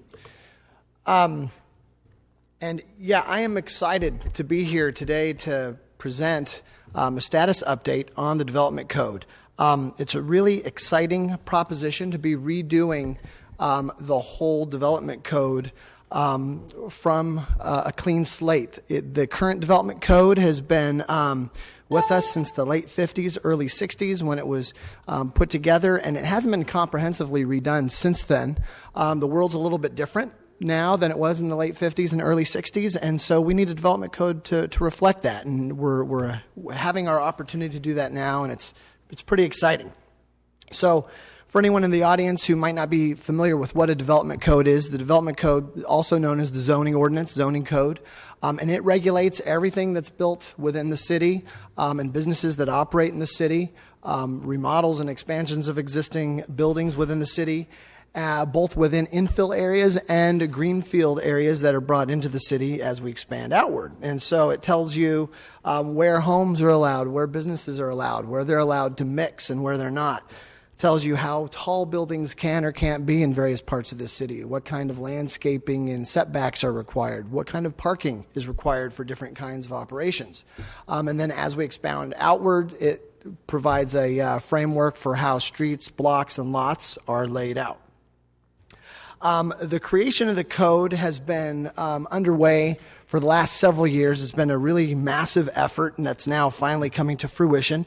The framework was put together by our general plan consultants, Diet and Baccia, and then the meat was put on those bones by staff who have been working diligently. I'm actually coming in late to the process. Amazing work was done before I even was able to put my touch on the plan by DARM staff, and then also other departments throughout the city, notably fire, public works, city attorney, have also helped out with really critical feedback. We've also been meeting actually upwards of 80 times with an informal technical advisory committee. It's made up of local architects and engineers and other folks involved with development so that we can make sure that what we put together is something that will work for local conditions, local market needs, local tastes and desires, and just general practices. And finally, we've spent the last couple of months not only fine-tuning it just in general, but also making sure that it reflects the final version of the general plan that was adopted in January. The relationship with the general plan is very close. The general plan is the big picture of what kind of city we want to be as we enter the next couple of decades, and the development code is what makes that happen. It's one of the primary implementation tools for the general plan. And so here we see the general plan land use and circulation map. If you notice, the city is broken up into different colors for different areas all over the place. Every private or publicly held parcel that's not a street has a color. So in the general plan, each one of those colors just has basically a paragraph or two giving the big picture feel for what those areas of town will look and feel like, what generally kind of uses will happen there, what kind of development. But it's not enough to actually go in and actually start building stuff. And so the development code takes that general narrative and refines it down into actual rules and regulations and guidelines to help us out as we begin processing development under that new vision. So the goals for the development code are the same as for the general plan. Protect, preserve, promote. Protect existing neighborhoods, promote the reinvestment in the community, and preserve the things that makes Fresno great. The document is structured in a very nice way that makes it very user-friendly. And so part one is general provisions. It lays out the authority for the code and the framework for how to work. Part two is really the heart of it. That's where each one of those colors on the map gets its particular rules for how tall buildings can be, what kind of businesses can and can't go there, and so on and so forth. Part three are rules that apply everywhere, rules about fencing, landscaping, parking, things like that apply across all of the colors or multiple colors. Part four are the land divisions. When new subdivisions come in, how are those supposed to be laid out and constructed? Part five is administration and permits. So what kind of permits do various types of projects require? What are the submittal requirements, and what is the process to get those projects approved? And then finally, the last part, part six, general terms and definitions. What does all this technical jargon really mean in plain English? And that anything that you need to look up, what is a setback, what is a variance, all these things, you can go in and look those up at the end. So how it improves on the old code. It improves several things about the old code. And so those clear definitions that I mentioned, those are really key. The clearer you can be, the less room for interpretation there is, the better it is for everybody, for staff and the development community, and for the public, so they can have some assurance of what won't and won't be allowed next to them. We get into stuff that they didn't think about in the 50s and 60s, such as food trucks, sidewalk cafes. There's been attempts to address those over the past year, couple of years, but now we can really comprehensively look at it. Compliant projects will get approved quicker under this new code than they were able to under the old code. And then finally, we have strong protections for legal non-conforming uses and structures. Now, whenever you adopt a new code, there's invariably going to be something that exists on the ground now that doesn't maybe meet the new vision. In the old code, they really wanted to phase those things out. And in the new code, we make sure to offer protections to those types of structures and uses. And so if you were legally constructed whenever your building was built, you can keep it in perpetuity, and you don't have to tear it down and build something new that complies with this code. Now, if at some point you want to redevelop your site, make more money off of your land, do something a little bit more intensive, then the code will guide you on what won't and will be allowed.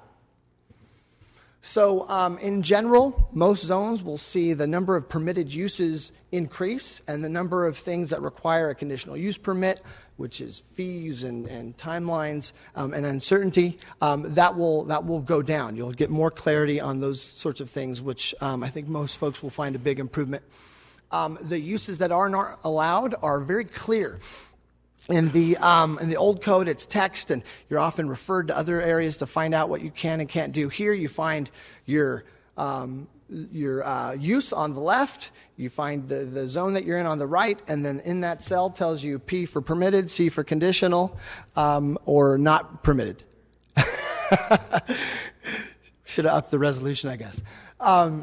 For setbacks, heights, things like that. Also in table format to make it really easily accessible. With things that are a little bit trickier, we have graphics to help illustrate how they would work. The current code doesn't have any of those things. It's just text. It's often very much legalese and hard to interpret.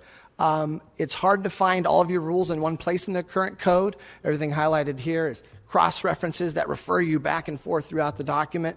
We eliminated as much of that as we could in the current code so that you can go to your section. You don't have to read the whole document. Everything you need is right there. The new code allows a broad range of housing types for Fresno. Fresno is a diverse community, and so lots of opportunities for the single-family products that we're famous for, but also more intense residential uses and mixed uses are allowed. So you can live in an area that has shops and restaurants mixed in too. Transitions between uses. This is a photo from Northern California where transitions between commercial and residential uses are not handled well.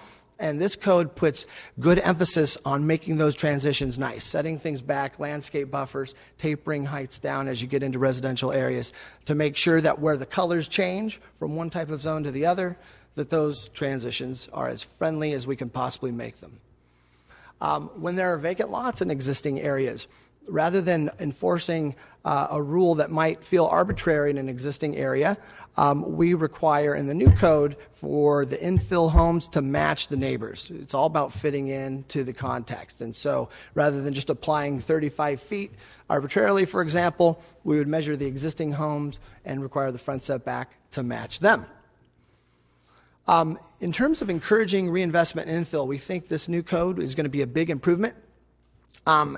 Where the general plan determined that higher densities and mixed uses make sense, those things are going to be allowed by right, and so it's going to be much easier for folks to determine where they can do that and what the process is and to get quick approvals. Because of the larger range of businesses that are allowed in various zones, it's going to be easier for owners to fill their buildings. We think that's going to have a good impact and a revitalizing impact and help investment. And then finally, in the mixed use zones in particular, parking requirements are streamlined, simplified, and reduced to reflect the benefits that you get from mixing uses together and to reflect the tenant changes that happen over time and to not cause parking requirements to force certain commercial spaces to stay vacant because the new use requires a higher amount of parking than the old use. We've fixed that. When we do require an enhanced design, it's built into the code. And so rather than being mum about that in the text and then negotiating those enhancements through the approval process with staff, it's all put in here up front, and so people can design to that from the beginning rather than having to go back through a series of revisions because the enhanced design requirements weren't entirely clear. So that not only lowers cost, but improves certainty and speed. So here's our estimated timeline. We're getting ready to go into a 60-day public review period. We'll be back later on with the final version of the code to get it approved. We hope to have it on the books in September would be the effective date. Here are our main milestones. Public review draft out next week on March 31st. Community workshops all throughout April. If any of you have any business groups or neighborhood groups that you want us to meet with, please let us know and we'll be sure to get them on the calendar. The public comment period will close at the end of May, and then we'll get busy to work incorporating all that good feedback. We know it's not quite perfect yet, and so all that feedback that we get from you and your constituents and the development community will help us get it to where it needs to be. And then in late July, we can come to you with the final draft and begin that process of getting your final input and getting it adopted. And that concludes my presentation, and happy to field any questions that you might have about the big picture of where we're going with this thing. All right, thanks, staff. So just as a moment of housekeeping for all those watching online and in the public, this is a workshop, so we won't be going out to the public for comment, but council members are allowed to ask questions of staff of the presentation. So we have a number of council members punched up. I'll start with Councilmember Capriolio. Thank you. Ms. Clark, I had a question. Is there any reason why we can't get this sort of PowerPoint in advance of today, in fact, a minute before we started the presentation? Or either one of you, whoever can answer that. I'll take that, Councilman Capriolio. And we apologize, and we do everything we can to meet the expectations of the council in getting this information to the council in a timely manner. In this case, we didn't. And I accept full responsibility for that. As I hope we can all appreciate, this development code is a major undertaking. It's been 30-plus years since we've even tried to tackle this. Mr. Zach has just recently joined us and has been basically tasked with going through volumes and volumes of existing code, trying to marry that with proposed new codes and streamlining the process. There are a lot of things in here and a lot of stakeholders who are very interested in making sure that whatever we roll out doesn't create some unintended consequences. And at the end of the day, it just literally boiled down to bandwidth. We are dealing with not just the development code, but we're dealing with the blighted vacant building ordinances, just code in general, getting there. And then, at the same time, Mike's shop is trying to deal with, plans that are coming in every day. Just at the end of the day, we just, at a staff level, it's a bandwidth issue, and there are times, and I apologize that this one didn't get to you sooner. I have committed to the council president that if it looks like we're going to slip and not make the requirement or get the information to you as requested, then I will make him aware of that as soon as as possible, and we will work out either tabling an item or making you all aware that we are not going to be able to have it to you as quickly as we had hope to. So again, I apologize. It is just one of those things that unfortunately we could not get this to you as soon as we could. I sincerely appreciate that, as well as the hard work done by everyone on your team and staff. But for 2 years I've been saying we need this information early. We need it early, and this is a classic example, perhaps, of not getting it early enough. And what I mean by that, when we get this document, just as we did today, we can't read the document. Councilmember Quintero pointed out that it's minute. So we could at least say, we've got this. Could you blow up page 7 or put it on one separate page? Could you do these fundamental things just so we can see what's before us?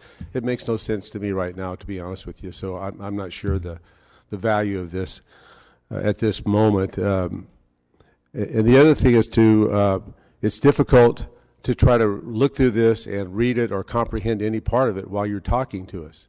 I appreciate the dialogue, but if I had this in advance, I could be a bit better prepared, or maybe even with some questions, and not just this, but other things that come before us. It just, the bottom line, it just makes for a better understanding of the project.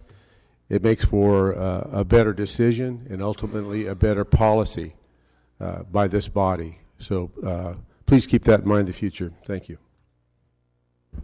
Councilmember Olivier. I guess the first question I have is for council members who voted against the general plan. I mean, I was very open about my my displeasure with the general plan and what it contained. Speak to council members who voted against the general plan and explain why, even though we may have been opposed to that document, we should vote for this one. Yeah, absolutely. That's a great point. So I think when we release the code and you're able to go through it, I think you'll find that in general, even if you weren't voting for the general plan, it is a big improvement over the current code. It's better organized, it's clearer, it's more upfront about things that are required, processes are streamlined, and so that alone, I think, is a big improvement. The other thing I would note is that a lot of projects are, if the old code, for example, stays in place, but the general plan is now in effect. What will happen with a lot of projects, if they need a rezoning or a conditional use permit or anything like that that is a discretionary approval, we're going to have to make a finding of compliance with the general plan. So that could potentially hold up a lot of projects as we have to try to make those findings, and do that. Is that the first? Is this the first time that's occurred in the city of Fresno? So that was contained within the 2035 general plan. Mm-hmm. That when correct me. So in years past, if there was a change that was requested, would we have to check and see if it conformed with the goals of the 2025 general plan before it was? Or is this something new? The same problem happened after the adoption of the prior general plan, okay. And so there was a hope at that time that a whole new development code could be crafted, but the resources and the ability just weren't there. And so, yeah, there were these variety packs and other things that you might recall hearing about where tweaks to the general plan and the code were made piecemeal to try to accommodate for that, and it could be cumbersome at times. I'm concerned that maybe the question wasn't understood. Did you understand my question? So I guess I can explain it again. The question is, if in years past, if there was a change requested, was staff required to check to see if that change was consistent with the aims of the 2025 general plan?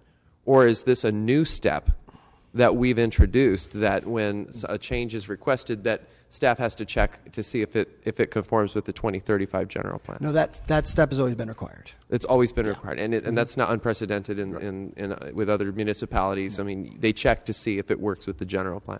Okay. Yeah, correct. Okay. I guess my final question is, has there been outreach done with our business community, for example, our Chamber of Commerce or Creating Prosperity? What kind of outreach has been done? What kind of outreach will be done? And is there any early feedback yet?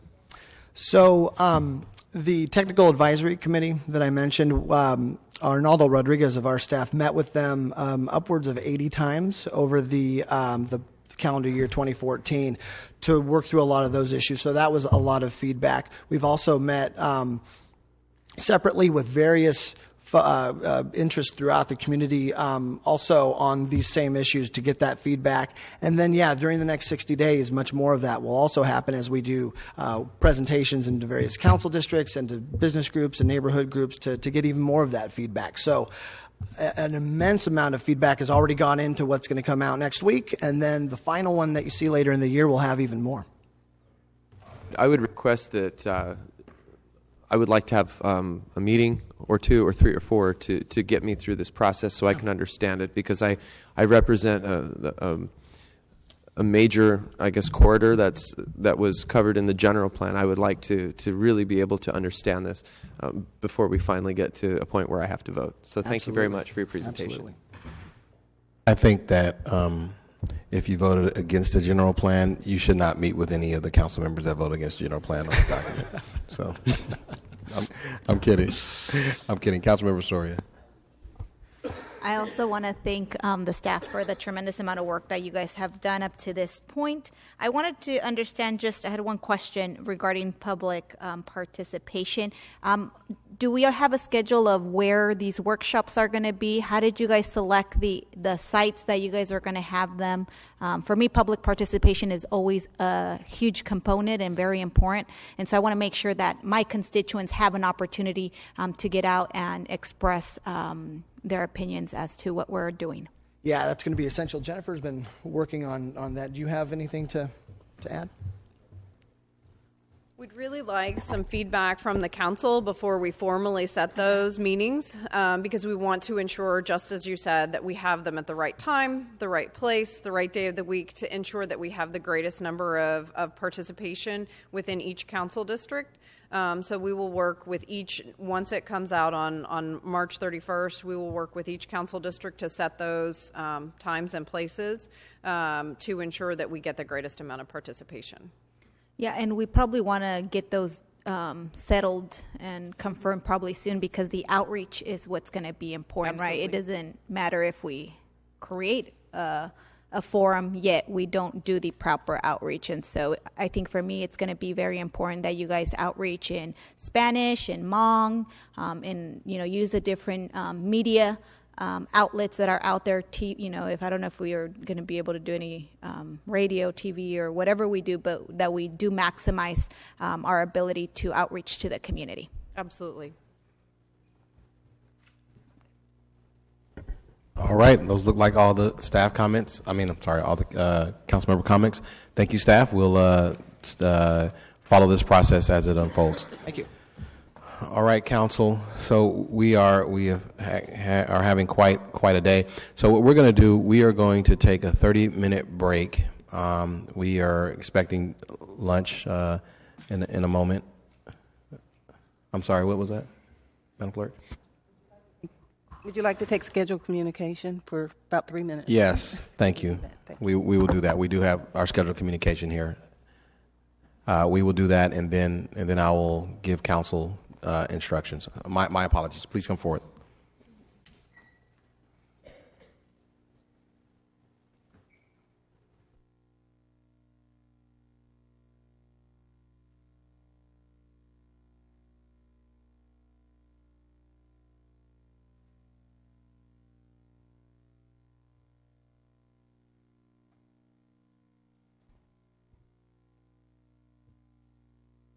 Good afternoon. My name is Lisa Lindsay, and I am employed by Fresno County Public Library. I'm a librarian at the Central Library located down here in Fresno. And I'm excited to share with you a project that I've been working on for about a year. It's called Our Lives, Surviving the Streets of Fresno. This film was a partnership between the library and Community Media Access Collaborative, and I worked alongside members of the homeless community to create a movie documenting their lives. And I want to introduce you to a couple of the folks that helped make the movie possible. On the left here is Mai and Steve Yang. They provided photographs that are used throughout the film. On the right is Yellowfeather Noriega. She was instrumental in recruiting individuals who were interviewed for the movie, and she also did the actual interviews with others. I'd like to share with you the trailer quickly, and then I'll give you some information about the screenings. As soon as they see that you out there pushing the thing, they already come with this opinion. You're a drug addict and all of that stuff, and that's not always true. Everybody just, like, look at you like we're nothing. Not everybody that's homeless is an addict. Some of them have mental issues. Some of them just are down on their luck, you know? A lot of people say, like, everybody that's homeless is on drugs and stuff. I'm not on drugs. Not every homeless are trashy. Not every homeless are drug or addict. Not every homeless wants to be that way. I have to because I have no choice. Why stereotype me?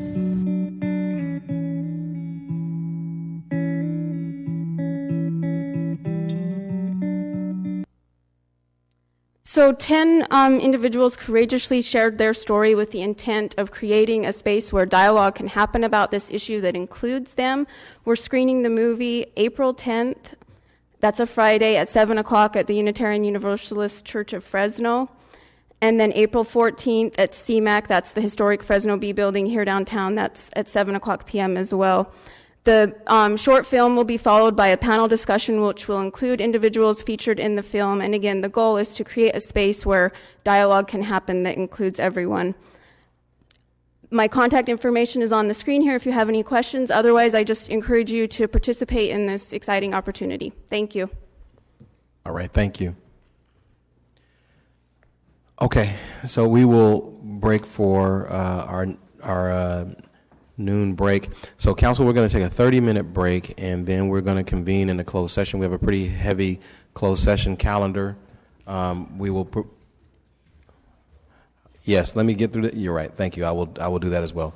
And what we'll do, we will have a lunch about 12:35, 12:40.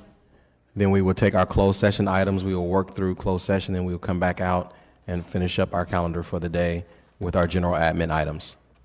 City Attorney, did you need to make an announcement? Allow me to go ahead and make the announcements for closed session.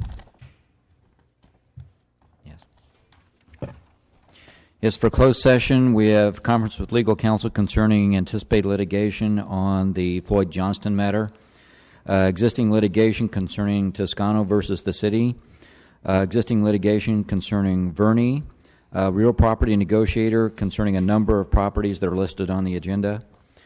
We have the bidders versus Federal Highway Administration and the City of Fresno case.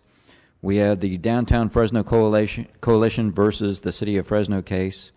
We have conference with labor negotiator concerning all of the listed bargaining units and public employee performance evaluation of the city attorney, and comment is allowed before going into closed session.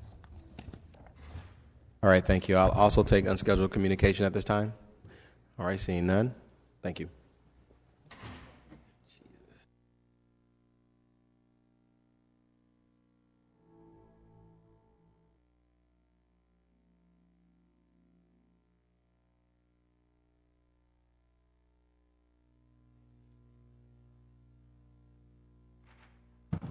All right, we'll call the meeting back to order.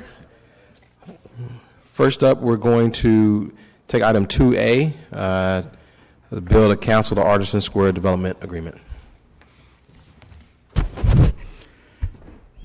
Good afternoon, Council. Mike Sanchez, Development Resource Management staff. The matter before you is the potential cancellation of the Artisan Square Agreement. Both staff and the applicant are in agreement with this request, and we're Request that the council move the matter forward.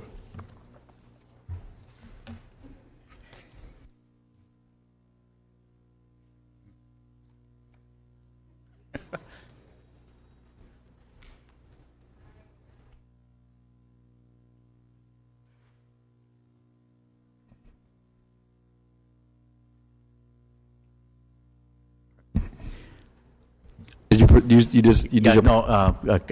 Council President Baines, Mike Sanchez, development staff. Both staff and the applicant are in agreement with the cancellation request for the Artisan Square agreement, and we're here to answer any questions you may have. All right, so we will now take this item out to the public. If anybody from the public has to comment, please state your name and address for the record. Good afternoon, Mr. President, members of the council. I'm Jeff Roberts. I'm speaking on behalf of Ashland and Hayes Investments, LLC. And for the record, that's an affiliate of Granville Homes. And our address is 1396 West Herndon in the city of Fresno. We do concur with staff and their recommendation and the Planning Commission's recommendation to repeal this development agreement. If you'll recall back on December 11th and 18th, while you were contemplating the new general plan, we had made an attempt or a request to change the land use designation that is a very specific designation. And this is a blow-up of, I think, something that you have in front of you that shows the site. But we learned that there was a development agreement that had to actually be repealed before we could come in the door with a new land use pattern. So if we're successful here today, we do intend to return in very short order with a new plan amendment and rezone application to fit a product for Granville and not for something from a previous developer. So we'd appreciate your support and look forward to moving forward. Thank you. Be happy to answer any questions. Anyone else from the public like to make a comment on this item? Seeing none, I'll bring it back to the dais. This is Councilmember Soria's district. We have a motion. Do we have a second? All right. All those in favor? All those opposed? Item passes 6-0 with Councilmember Quintero absent. You're welcome. Do we have staff here for item 2B? Into the Baker? Okay, great. Oh, yes, of course we do. Fire Department. Chief, go right ahead. Afternoon, Council President. Before you is staff is recommending that the Council authorize the Controller to enter into a lease purchase agreement with Community First National Bank to lease purchase fire apparatus, light vehicles, and equipment in the amount not to exceed $7,150,000. So we can get some apparatus. If you have any questions, I'll be happy to answer it. All right, thanks, Chief. We'll now take this item out to the public. Do we have any members of the public that would like to comment on this item? Seeing none, I'll bring it back to the dais. Do we have any council members want to comment? We do not. I will make a motion that we accept the Chief's recommendation. Lee, go right ahead.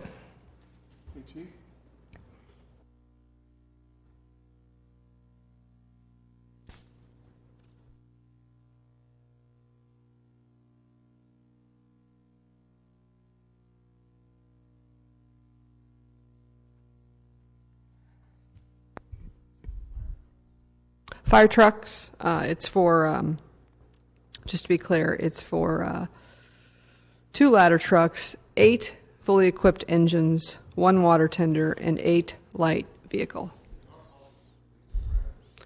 Yes. That's pretty, not historical? No, our preference would be to buy, but that was back when we had a reserve in which we were able to do that. We have, in order to get the fleet back to a normal level of replacement, and given that we have no reserves, we have gone to a lease strategy as of about 2 years ago. And the money rate is 3, or a little bit less than 3, about 3%. 2%. 2%.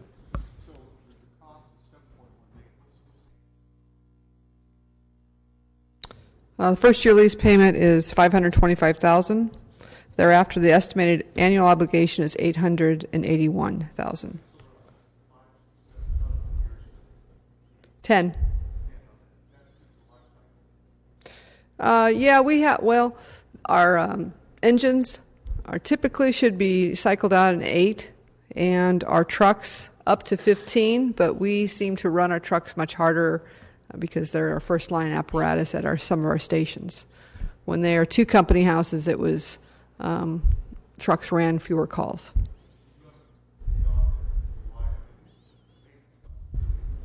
Yeah, this is one of the pieces to the puzzle of reducing our maintenance costs, to have updated equipment, because we have apparatus that are over, some are, the water tender's over 20 years old.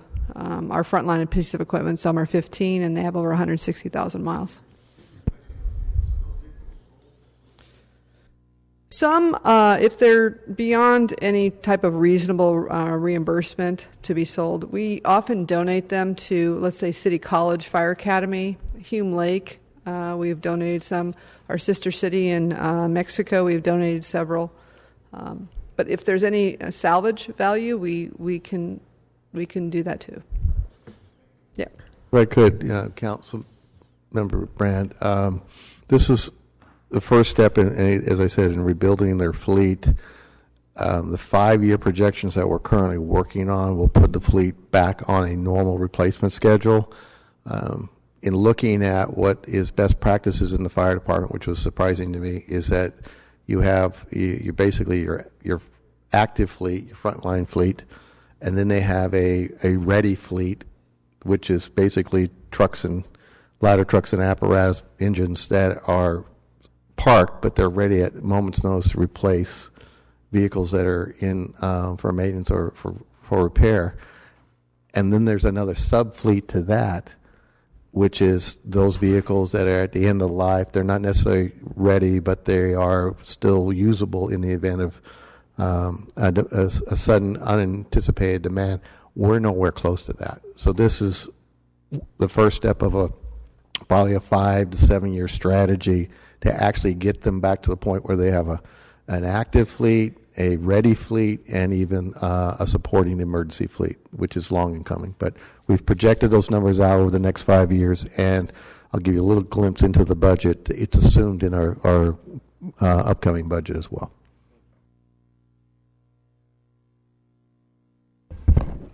All right, I believe we had a motion and a second. Well, I made the motion, but you can make the second. All those in favor? All those opposed? Item passes 7-0. Now moving right along to item 2C. Do we have staff here for that?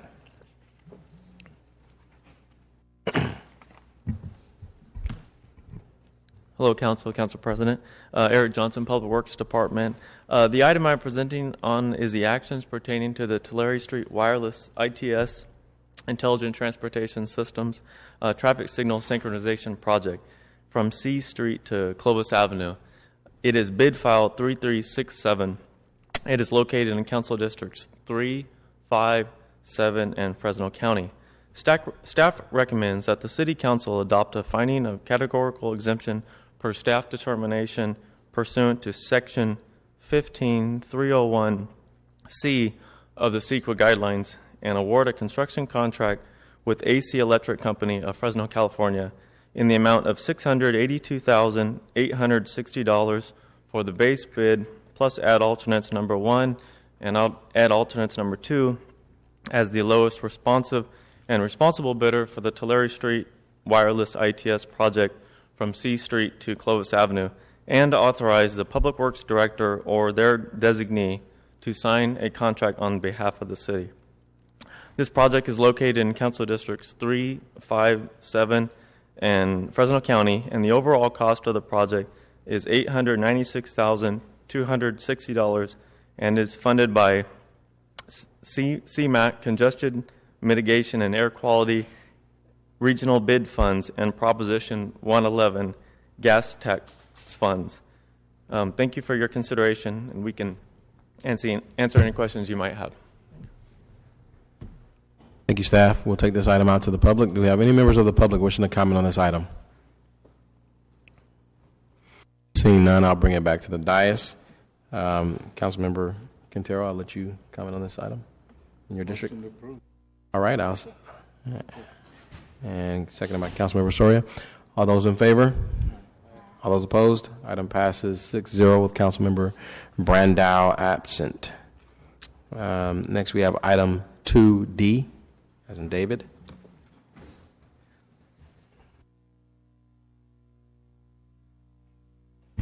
Good afternoon, Council. Scott Mosier, Public Works Department. This is an item that came before you for introduction on March 5th relating to development impact fee credits and waivers and is now back before you for adoption.